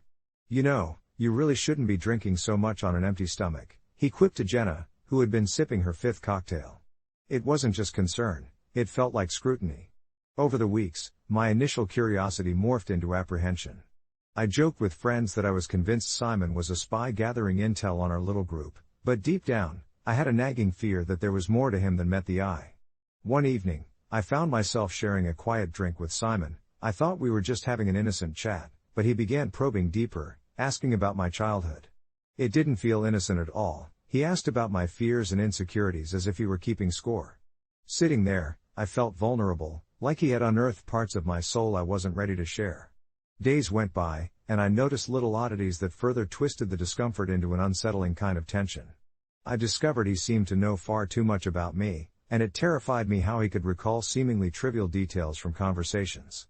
It was like I had been unknowingly hypnotized by his charisma or even manipulated. I found myself questioning every interaction, waking up in the middle of the night worrying if I was being watched, and the paranoia finally culminated when I realized someone was outside my apartment late one night. I caught a glimpse of a figure in my peripheral vision, a fleeting shadow that vanished as I turned to confront it. My heart raced, and dread washed over me because that feeling was all too familiar, like a scene from a horror story. My fears bubbled over, and I reached out to my closest friend, Mia. Sitting on her couch, clutching a mug of tea, I exposed my thoughts, spilling out the strange occurrences and Simon's unnerving behavior. She listened patiently before suggesting I confront Simon about how I felt, an idea that sent shivers through me. But the more I thought about it, the more I understood that I couldn't let this anxiety fester. So, I gathered my courage and arranged to meet Simon at a cafe across town, a small place he loved downtown with its mismatched furniture and the smell of freshly baked pastries. It created a stark contrast to the growing storm inside me. When I walked into the cafe, I felt every ounce of anxiety twisting in my stomach. Upon seeing Simon, sitting casually, a faint smile played on his lips. I couldn't help but subconsciously mirror it, yet my fingers were ice cold. I dove straight in, voicing my concerns, trying to keep my tone calm as I explained how his intense interest in my life was making me uncomfortable. As I spoke, I watched his expression shift from amusement to a cold, calculated seriousness. He leaned closer, almost whispering, "You think I'm watching you? But I've merely been observing the fascinating patterns in your behavior." That cryptic comment sent a chill down my spine, and I took an involuntary step back.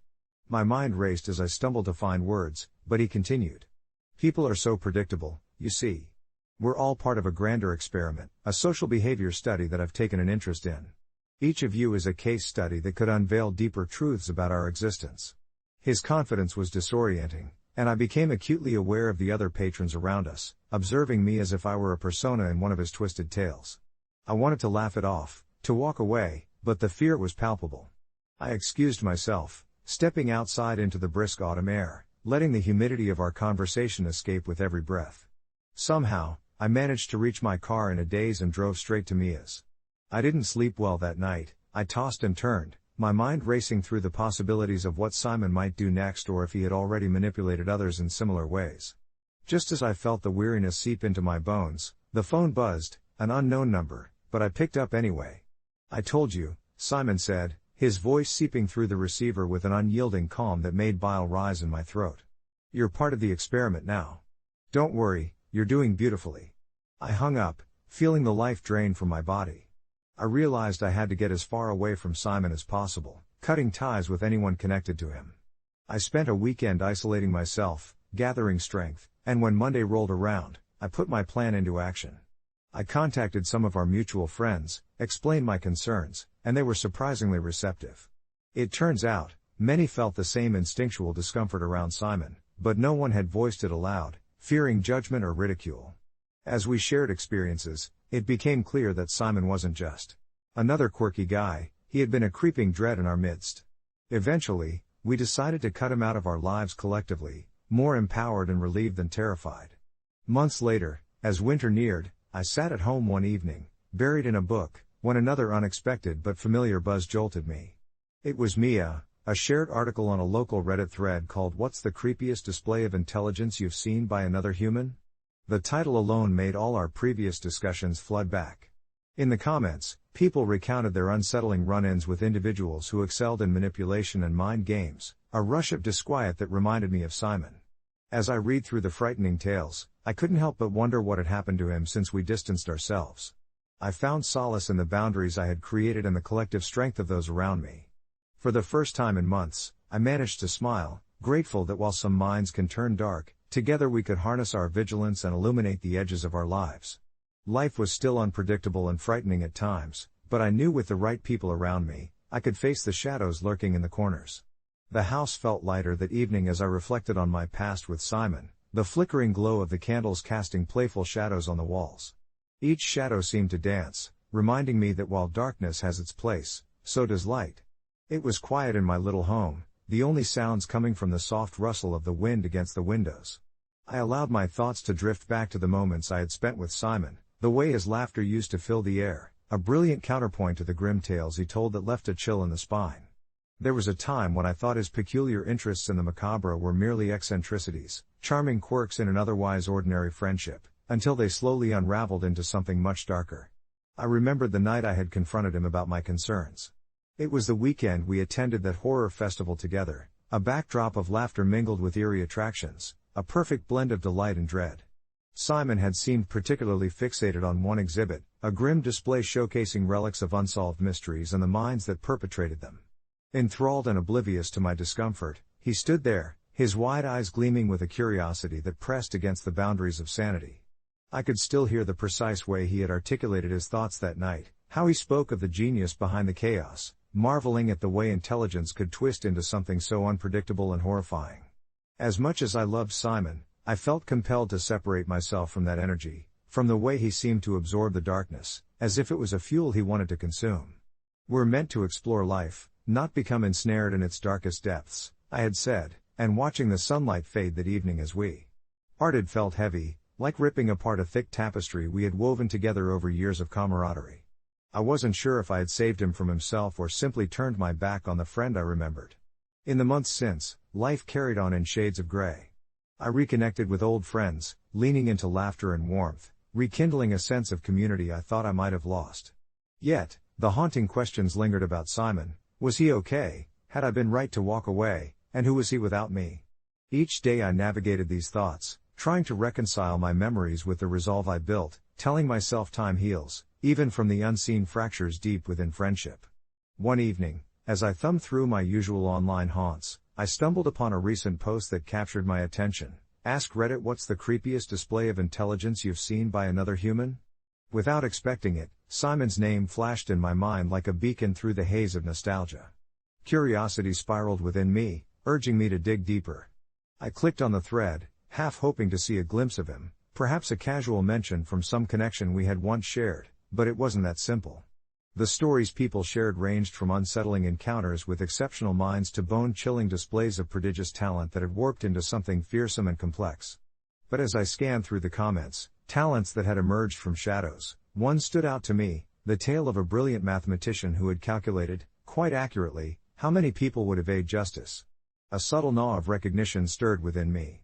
The writer described a friend who once had a penchant for solving puzzles, but his fixation twisted when he began to dabble in darker conspiracy theories, eventually leading him down a path that caused irrevocable harm. My stomach sank as I read on, the details bleeding into memories. I can't shake the feeling that this could easily have been Simon's path, one I had only narrowly avoided. The shadows of our past lurked in the corners of my mind, urging me to stand closer to the light, that fragile flicker of hope I had clung to. My heart raced, caught between hope and dread, and as I read that post, I felt propelled to reach out to him again, to see what he was doing, where his mind wandered now. I imagined sending him a simple message beginning with, "Hey, it's been a while." But insecurity wrapped around me. What if he had gone too far into those darknesses? I hesitated as twilight bathed my room in hushed shades, comforted by my newfound clarity but fearful of upturning the peace I had built for myself. I closed my eyes and envisioned the warmth of my reconnecting relationships and the laughter shared around the dinner table, anchoring me against the uncertainty swirling inside. But as moments passed, an undeniable whisper beckoned me. Perhaps it was time to bring the light to him, to reach out and remind both of us we weren't alone in this. I went to bed that night with my heart divided, filling one side with hope and leaving the other, a fragment of fear that maybe, just maybe, I'd let darkness tether itself to me again. After all, we had both grown, and I could only hope the connection I built with my new friends might bridge a gap I once feared would swallow us both. The next morning, I finally resolved to send that message, and as I did, a feeling washed over me, a blend of fear and anticipation, illuminated by the lingering hope that both of us could face our shadows together and emerge unscathed, once more into the light. As I hit send, my heart raced, and I held my breath, waiting for yesterday's to echo with the voice of tomorrow. Could it be that simple? I spent years of my life terrified by Simon's erratic behavior, the way his laughter could turn to rage in an instant, spinning our once gentle friendship into a chaotic whirlpool of fear. Yet now, as the sun streamed through my window and enveloped the room in a warm glow, I wondered if there might still be remnants of the boy I once knew buried beneath layers of fear and mistrust. Moments turned into hours as I went about my day, engaging in the comforting routine that had replaced the chaos of my past. I cooked breakfast, buried myself in work, and spent time with friends who made that weight feel lighter. But in the back of my mind, Simon loomed like a distant storm cloud, reminding me that uncertainty still lingered between us. Just as evening approached and I settled into the comforting embrace of my couch, my phone buzzed, Simon's name lighting up the screen. My breath caught in my throat. As I read his message, I could feel the tight grip of anxiety begin to unravel. "Hey, it's good to hear from you. Been a while, huh? We should catch up." Simple words, yet they felt monumental, as though he was extending a hand across a chasm that had once felt insurmountable. We exchanged a few more messages, each filled with a mix of nostalgia and trepidation as we danced around unspoken issues, hinting at our respective journeys over the years. Simon shared stories of his struggles, gently peeling back layers of the fear I had once associated with him. He had sought help and was working towards healing, but it was his admission of vulnerability that shocked me. He spoke of loneliness and the desire for connection that he had hidden behind his bravado for so long. The shadows we both occupied began to intersect, forming a fragile bridge of understanding between us. The next day, we agreed to meet at our old coffee shop, the very place where our friendship had flourished before the darkness invaded our lives. My stomach twisted into knots as I prepared for our reunion, reminding me of those uncertain days back in high school, filled with unspoken promises and dreadful doubts. When I walked into the shop, a sense of familiarity rushed over me. The air was thick with the scent of brewed coffee and pastries, and I spotted Simon. Sitting at our usual table, his fingers tapping anxiously on the wooden surface. It was almost surreal to see him again, the contours of his face softer now, but his eyes carried that same spark of intensity I remembered. As I approached, I could feel my heart thumping loudly in my chest, a quick reminder of the trepidation still residing within. Our conversation started cautiously, filled with awkward laughter and small talk, each of us carefully navigating the landscape of our shared history. But as we delved deeper, the air shifted. Simon shared his journey, the therapy, the revelations, the regrets, and I shared my own, how the darkness of our past had forced me to redefine my relationships and prioritize my well-being. With each exchanged word, the timing seemed to feel less about reliving the past and more about grasping a future together. There was honesty in our confessions, a mutual understanding that built a resilience we both had lacked for so long. Just as we were beginning to find our footing, however, Simon's expression darkened. A brief silence settled between us, and I could see the pulse of memory crossing his face, a flicker of that old weight surfacing. "I still struggle with some days, you know?" he confessed, his gaze turning away. "There are shadows that feel familiar, and I sometimes forget how to step into the light." The vulnerability in his tone mirrored my own lingering fears, but instead of retreating, something instinctive stirred within me. "We can help each other," I suggested softly, not fully realizing how significant those words would be. "That's what friendship is, right? Clinging to the light even when everything else seems dark?" In that moment, the connection we built felt tangible, almost electric. We mapped out a strategy to support one another, regular meetups, sharing the burdens when either of us appeared to drift back toward the shadows. The coffee shop transformed into a haven of hope as we shared plans and dreams, and for the first time, I felt the familiar tug of an authentic friendship rekindling itself. Days turned into weeks, our meetings grew to be the highlight of our weeks, and little by little, I forgot the fear that once threatened to hold me hostage. We illuminated one another's paths, slowly building a friendship forged in honesty and vulnerability, teaching both of us that our pasts did not define our futures. And while the shadows still loomed faintly at the edges of my consciousness, I knew that they could no longer control me. I glanced at my phone one night while reminiscing and saw countless messages exchanged with Simon. It felt almost strange to think how far we had come from the chaos of last year. I smiled, reflecting on our journey, feeling that tether of fear dissipate, replaced with a shared commitment to shine brightly, together. Sometimes we'd stumble, but we were no longer alone. And that, I realized, was how we would continue to emerge unscathed. As the moonlight streamed through my window, illuminating the edges of my room, a thought settled within me. Perhaps true intelligence isn't merely about what we know, but about the connections we forge and the willingness to embrace vulnerability. I think back to that summer evening when I unknowingly embarked on a journey into the unsettling depths of my childhood fears. A simple choice, really, just me and my family, scrolling through channels, looking for something to watch together.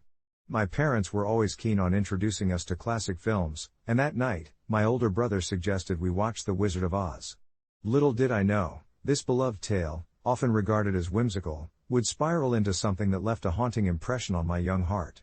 As the opening credits rolled and the sun blazed lazily through the living room window, I felt a warm glow of nostalgia, lulled into a false sense of safety with my family gathered close. It all began innocently enough: daring Dorothy, yellow brick roads, and fierce flying monkeys, symbols of adventure and fantasy. However, the tone shifted as the ominous nature of the Wicked Witch of the West began to unfold. For a child with a vivid imagination, her cackling laughter and shrill voice sent shivers racing down my spine. I remember trying to hide behind the couch cushions, seeking refuge while my brother laughed at my fear, a typical sibling moment that felt both comforting and isolating. There was one scene in particular that shattered that safety net, when Dorothy's loyal dog, Toto, is taken away. At that moment, I could feel my heart tighten, and my young mind couldn't comprehend why anyone would hurt an innocent creature. It felt unjust, cruel even, and the weight of that was a heavy cloak around my shoulders, constricting my breath. I begged to turn it off, yet my parents insisted it was all a part of the story. I gripped the cushion tighter, tears threatening to spill over as I tried to rationalize their words, thinking perhaps it was just a benign part of the plot. But as the story continued to unfold, the witch's relentless chase and the grave threats to Dorothy's safety felt too real, too close, especially as I grasped the idea that fantasy could meld into fear. My family's laughter echoed around me as they cheered for Dorothy's resilience, yet I found myself paralyzed, lost in the maze of my own anxiety and concern for what came next. I spent sleepless nights thereafter, plagued by terrible dreams of green skin and cackling laughter, the images overlaid with shadows dancing menacingly in the corners of my vision. It became a ritual of sorts. I would watch my brother flick through channels, avoiding anything that might threaten to elicit that familiar dread. Over time, I learned to mask these fears, tucking them away into the recesses of my mind, where they lay dormant, only resurfacing occasionally to remind me of that feeling of vulnerability. Years passed, and I grew into a teenager, slowly distancing myself from the notion that one silly movie could leave an indelible mark on my psyche. But then, while scrolling through the threads of Reddit one city night, I stumbled upon a post titled "What movie trauma did you experience at a young age?" A simple phrase drawing forth reminiscences from strangers across the globe. I felt an undeniable urge to comment, sharing the story I had tucked away for so long. Reading through others' experiences illuminated my feelings, normalizing my fears and pain, and for the first time, I realized I wasn't alone in being affected by something designed for children, a reminder that imagination can warp innocence into something darker. My comment led to a series of wonderful conversations, unexpected connections, and catharsis through shared vulnerabilities. As simple as it was, it felt like shedding layers of unnecessary shame, exploring how fear is a shared human experience, regardless of the context it manifests within. As I reflect on those dark childhood nights, I understand how I've woven that trauma into my broader story, how it taught me empathy and compassion towards others coping with their own fears. Today, I venture to revisit The Wizard of Oz, not with trepidation but with an understanding of how one innocuous decision can ripple through time, leaving traces of emotion laden with lessons learned and bonds formed. As I close the laptop and prepare for sleep, I feel a sense of lightness, knowing that my experience, once heavy on my heart, has transformed into a shared moment of humanity, something both tragic and beautiful, and perhaps, one that will weave its way into my ongoing narrative, my own tale combining fear, strength, and the magic of connection. As I lay in bed, the familiar melody of Over the Rainbow began to play in my mind, conjuring up images of a young girl swept away on a fantastical journey, one that mirrored my own in so many unintended ways. When I was 5, my father had taken me to see a local theater production of The Wizard of Oz, the kind where the actors were dressed in colorful costumes and the set resembled a quirky interpretation of the Yellow Brick Road. I remember clinging to his arm, mesmerized by the vibrant colors and the infectious energy of the crowd who sang along with each lyric. Yet, as the story unfolded, the looming shadows of the Wicked Witch and the anxiety of Dorothy's journey began to settle in the pit of my stomach. Even at that age, I sensed the weight of their struggles, an endless pursuit for belonging and courage, which felt achingly real. It wasn't until the climax, when the witch's cackling filled the theater and when her minions emerged, crawling through the mist, that my enchanted world shattered. I didn't just see a performance, I felt it. My young heart raced, blending confusion with fear, as I realized this would still end the same way for Dorothy. Even after confronting the darkness, she still had to return home. That night, as I lay in bed, sleep evaded me, and those feelings twisted and turned, a reflection of my inner child trying to decipher the horrors of the world. For years afterward, the sound of cackling disturbed my dreams, and shadows that flickered against my bedroom wall might as well have been flying monkeys come to take me away. My father, unaware of the trauma locked within my memories, would recount our outing fondly, insisting I'd loved every moment, his voice tinged with nostalgia, reinforcing a dichotomy I found difficult to navigate. In an effort to dissect this complicated fear, I spent years pretending I wasn't afraid, burying the truth beneath layers of bravado. My teenage years became an exercise in avoidance. I dodged conversations about the film even when it was referenced in casual banter, evading it until it faded into the background of my life.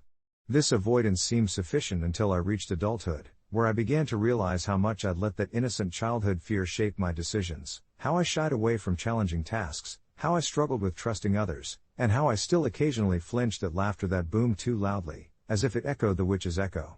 But now, years later, as I sat with my laptop, contemplating the lessons woven into that childhood trauma, I had decided to embrace the film once more, hoping it would do for me what it had initially failed to do: heal. As I hit play, the familiar scenery unfolded, the anticipation and anxiety mingling in my chest. I found myself smiling at the absurdity of the events while simultaneously crying during the tender moments of friendship and bravery. Each song evoked a new wave of understanding, buoying me through nostalgia but also catharsis. I sat there long into the night, lost within the confines of my memories, letting go of fear while grasping the significance of those friendships that carried Dorothy through her treacherous path. The journey became less about the foreshadowed terror and more about the beauty of resilience, of courage found in the most daunting of circumstances. As the credits rolled, a warmth enveloped me, which I can only describe as a reconnection with my younger self, as if I had held her hand on that winding road once again. It was a small yet profound moment of realization, that despite the fears that had once governed my life, I had navigated my way through dark times, just as Dorothy had. In looking back, I felt a sense of gratitude, recognizing that these experiences have shaped my narrative, each scar and twist adding depth to my existence. I turned off the laptop, content with the story I had retold, feeling lighter as I slowly drifted off to sleep, knowing the journey was ever evolving, and each chapter held a piece of magic, however unusual it might seem. And so, this post may not end with a neatly tied bow of resolution, but instead, invite curiosity about the ever-unraveling adventure of life, where fears can morph into lessons, and trauma can become an authentic part of one's journey, threading us into the tapestry of collective stories we all share. As people sometimes say, it's only when we confront our fears that we discover the beauty hidden within our realities, a truth that is fundamentally human. If I learned anything that evening, it was that the wizard, often perceived as a chilling specter, was perhaps just another flawed individual struggling to find his own way home, and maybe that reflection revealed the most profound lesson of all: we are not so different after all. The next few days unfolded with a sense of lightness I hadn't anticipated. The heaviness that clung to my heart had almost completely dissipated. I looked forward to walking through my neighborhood with whispers of laughter from children playing in the park mixing with the gentle rustle of leaves, the world taking on a new vibrancy. I began to see familiar faces in a different light, particularly my grandmother, who had introduced me to the film all those years ago. A woman of profound wisdom and gentle strength, she had often shared stories of her own childhood fears, how she once hid beneath her bed at night, convinced that shadows danced maliciously along her walls. I thought back to the countless afternoons spent together, sipping tea and sharing dreams, moments when I was just a kid who believed in everything and nothing at once. One evening, determined to reconnect, I invited her over for dinner. I decided to include some of her favorite dishes, cottage pie and apple pie, the ones that always made her reminisce about her youth. As the aroma of baked apples wafted through my house, I felt a rush of gratitude for the bond we shared. When she arrived, there was a familiar warmth in her smile that instantly put me at ease. After dinner, as we settled into the cozy living room with mismatched throw pillows, I brought up the old film. "Remember how you showed me The Wizard of Oz?" I asked, half hoping she'd recall the same unsettling reactions we shared. Her eyes twinkled with sarcasm as she mused, "Did I traumatize you?" I laughed, but then fell quiet, reflecting on the way Dorothy's journey had unfolded both on the screen and within my life. "You know," I said, "I've realized the wizard is just a man lost in his own way, much like we all are. It's like confronting our own flaws." My grandmother listened intently, her face softening as she considered my words. "I suppose we all wear masks, can't find our way to the truth," she finally replied, her voice quiet yet resolute. With our conversation flowing naturally, it transformed into an exploration of her own childhood fears, how the adults in her life often spoke in hushed tones about the war, about loss, about the unknowns of their realities. It amazed me how we both had been shaped by a common grief, an inherited trauma that intertwined through generations. As the evening faded into night, soft laughter and shared stories draped over us like a warm blanket. I felt something profound happen, a shift. Where fear had previously planted seeds of oppression, a garden of understanding began to sprout, filled with vibrant colors of empathy and connection. It occurred to me that confronting my childhood fears had not only allowed me to heal but had given me a compass to navigate the emotional landscapes of those I loved. I began to see the tapestry of shared experiences as something not to shy away from but to embrace. The next day, I made an impromptu trip to the local library, feeling the urge to uncover more stories. I wandered through aisles of books, breathing in the musty scent of history and adventure. I stumbled upon a collection of short stories about fear and courage, flipping through pages until one caught my eye, an anthology containing tales from various authors recounting their childhood phobias and how those experiences shaped their adult lives. As I read, I realize the profound connections we weave are embedded not only in shared conversations but also in the scattered narratives waiting silently on library shelves. Each story felt like a breadcrumb leading back to the original theme I had uncovered with my grandmother, how vulnerability shapes us all into who we become. With each turn of the page, I felt a part of something larger, a communal bond with every reader who ever picked up that anthology, shared their own tales of terror and triumph. As I reflected, I saw the power of narrative, of connection, life's tragedy and beauty intertwined seamlessly. I came home that evening with an armful of books, excited to delve deeper into these human experiences. You see, revisiting The Wizard of Oz didn't just dim the shadows of my past fears, it illuminated my present journey toward healing and understanding. In those vulnerable moments, we laid bare our common threads, stitching together the intricate tapestry of our lives with sincere honesty, transforming fears from burdens into bridges. As I nestled down under the covers that night, with the comforting weight of novels beside me, I knew this journey wasn't about erasing pain but rather accepting it as a part of my canvas, a brushstroke of experience that made me uniquely me. And perhaps, that was the real magic I had been searching for all along. Update: I wrote and shared these reflections in an online community, expecting a handful of comments but instead found discussions blossoming around the shared experiences of growing up watching films that left long-lasting impressions. It became a safe space for storytelling, where people echoed my sentiments about fear, trauma, and growth.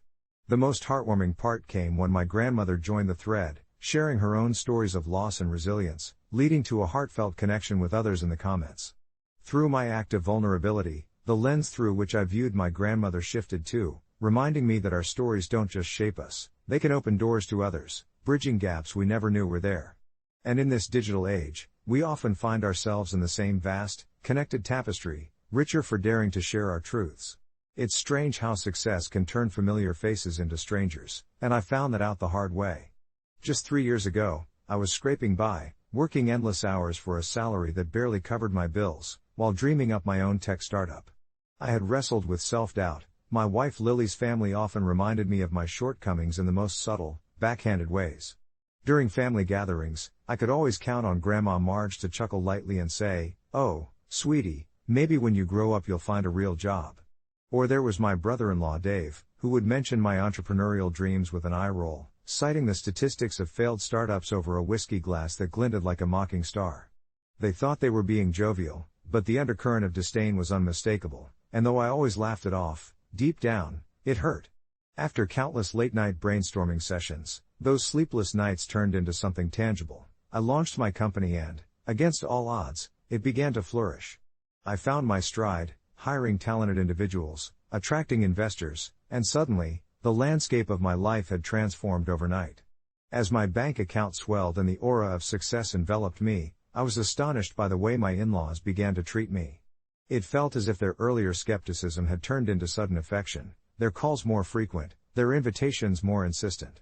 They would ask me for advice on their own ventures. Dave needed help with his small electronics shop, while Marge requested funding for her local charity.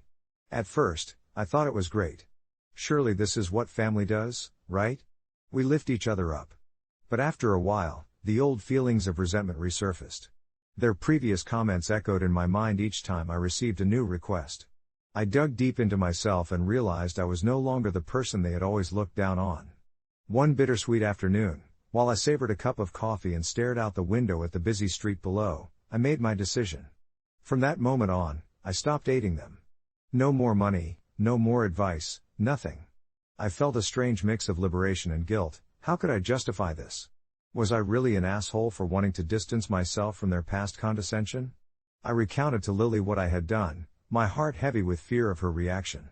She was quiet for a long time, then she simply asked me how I felt about it.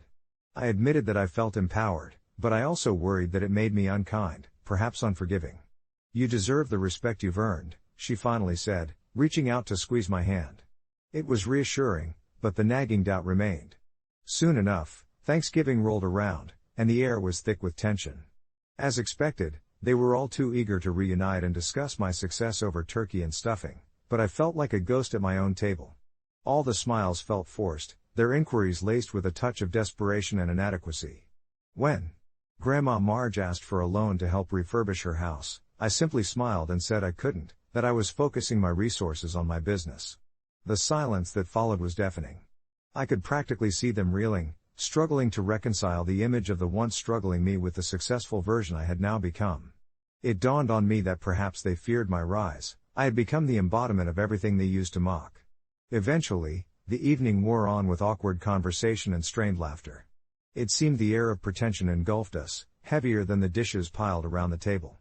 As we said our goodbyes, Grandma whispered, "You know, sweetie, it's good to see you doing well.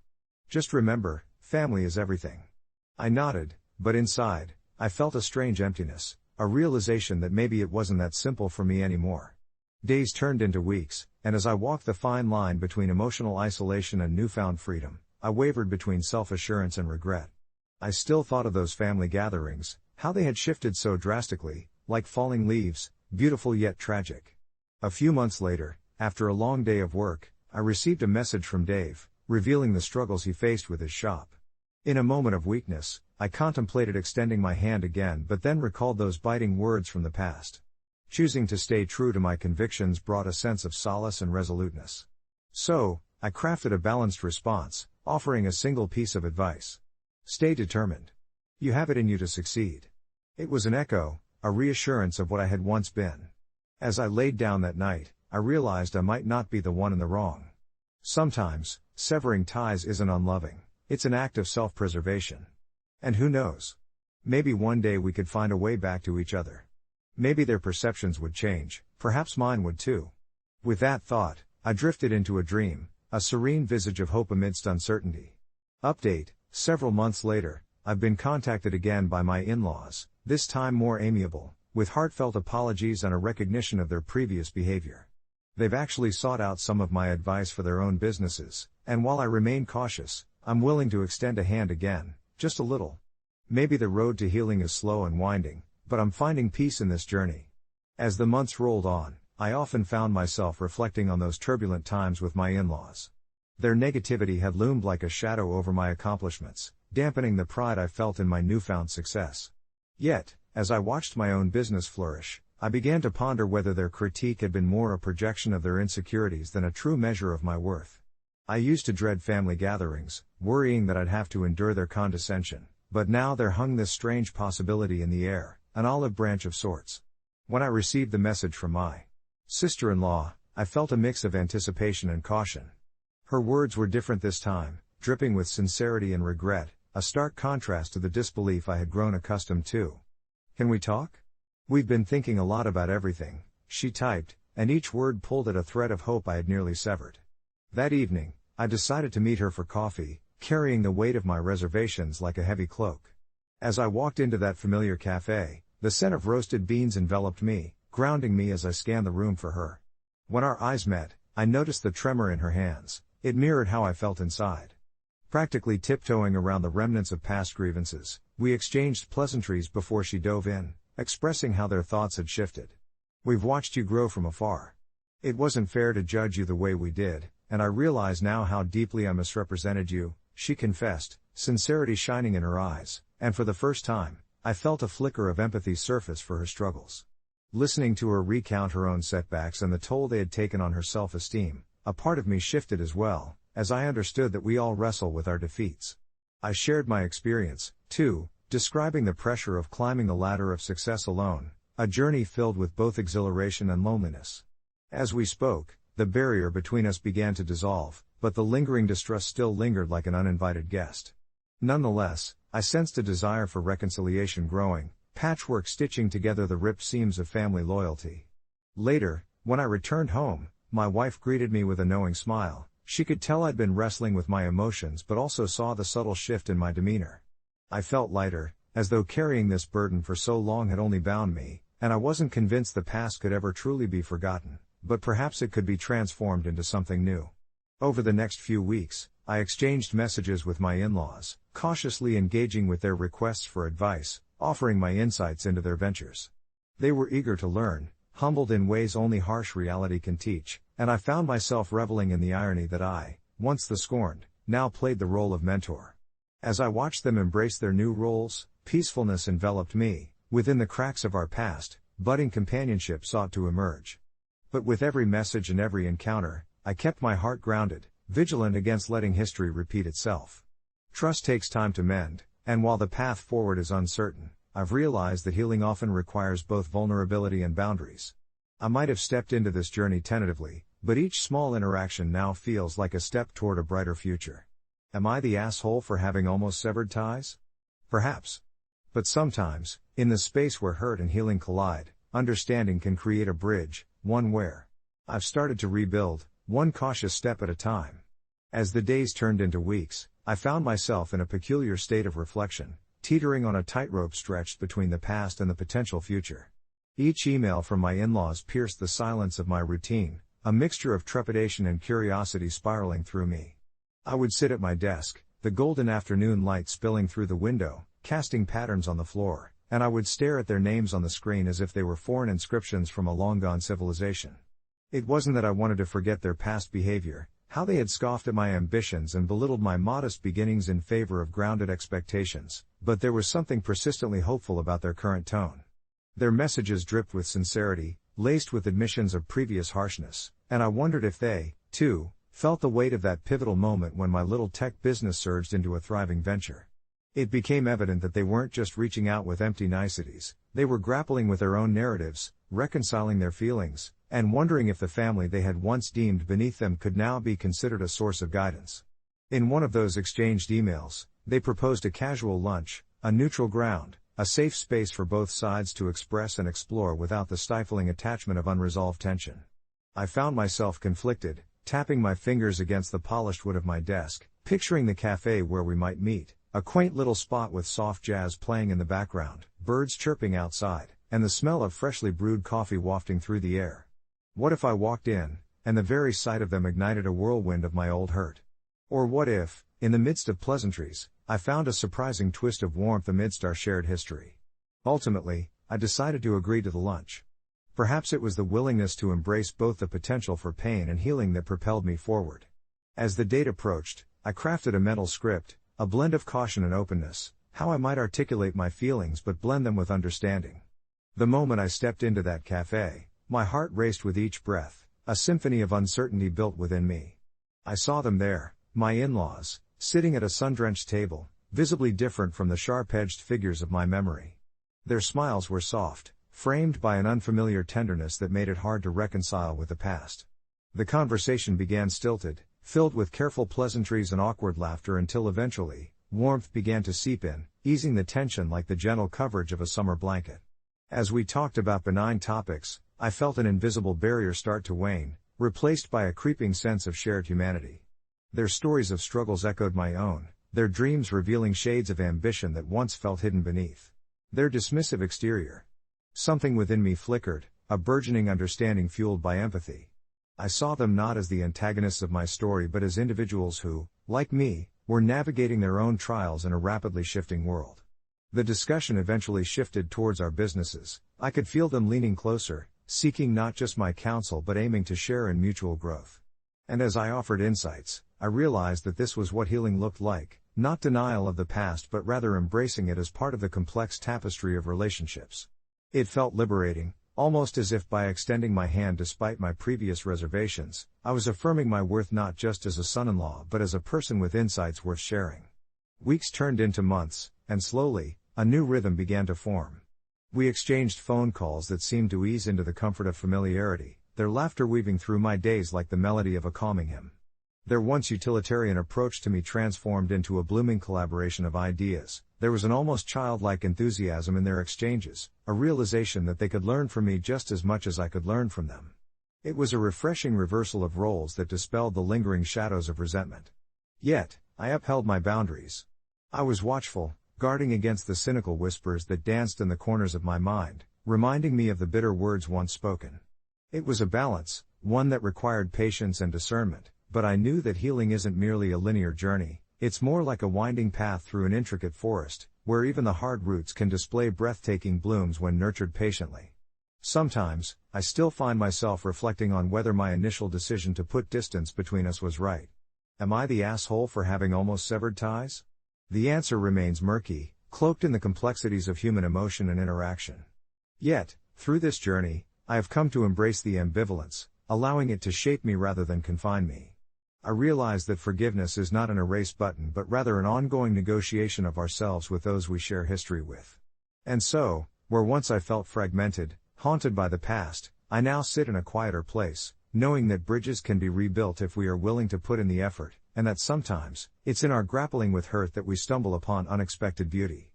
Perhaps it's true, sometimes, the road doesn't lead back to where we began, but rather forward, towards something entirely new.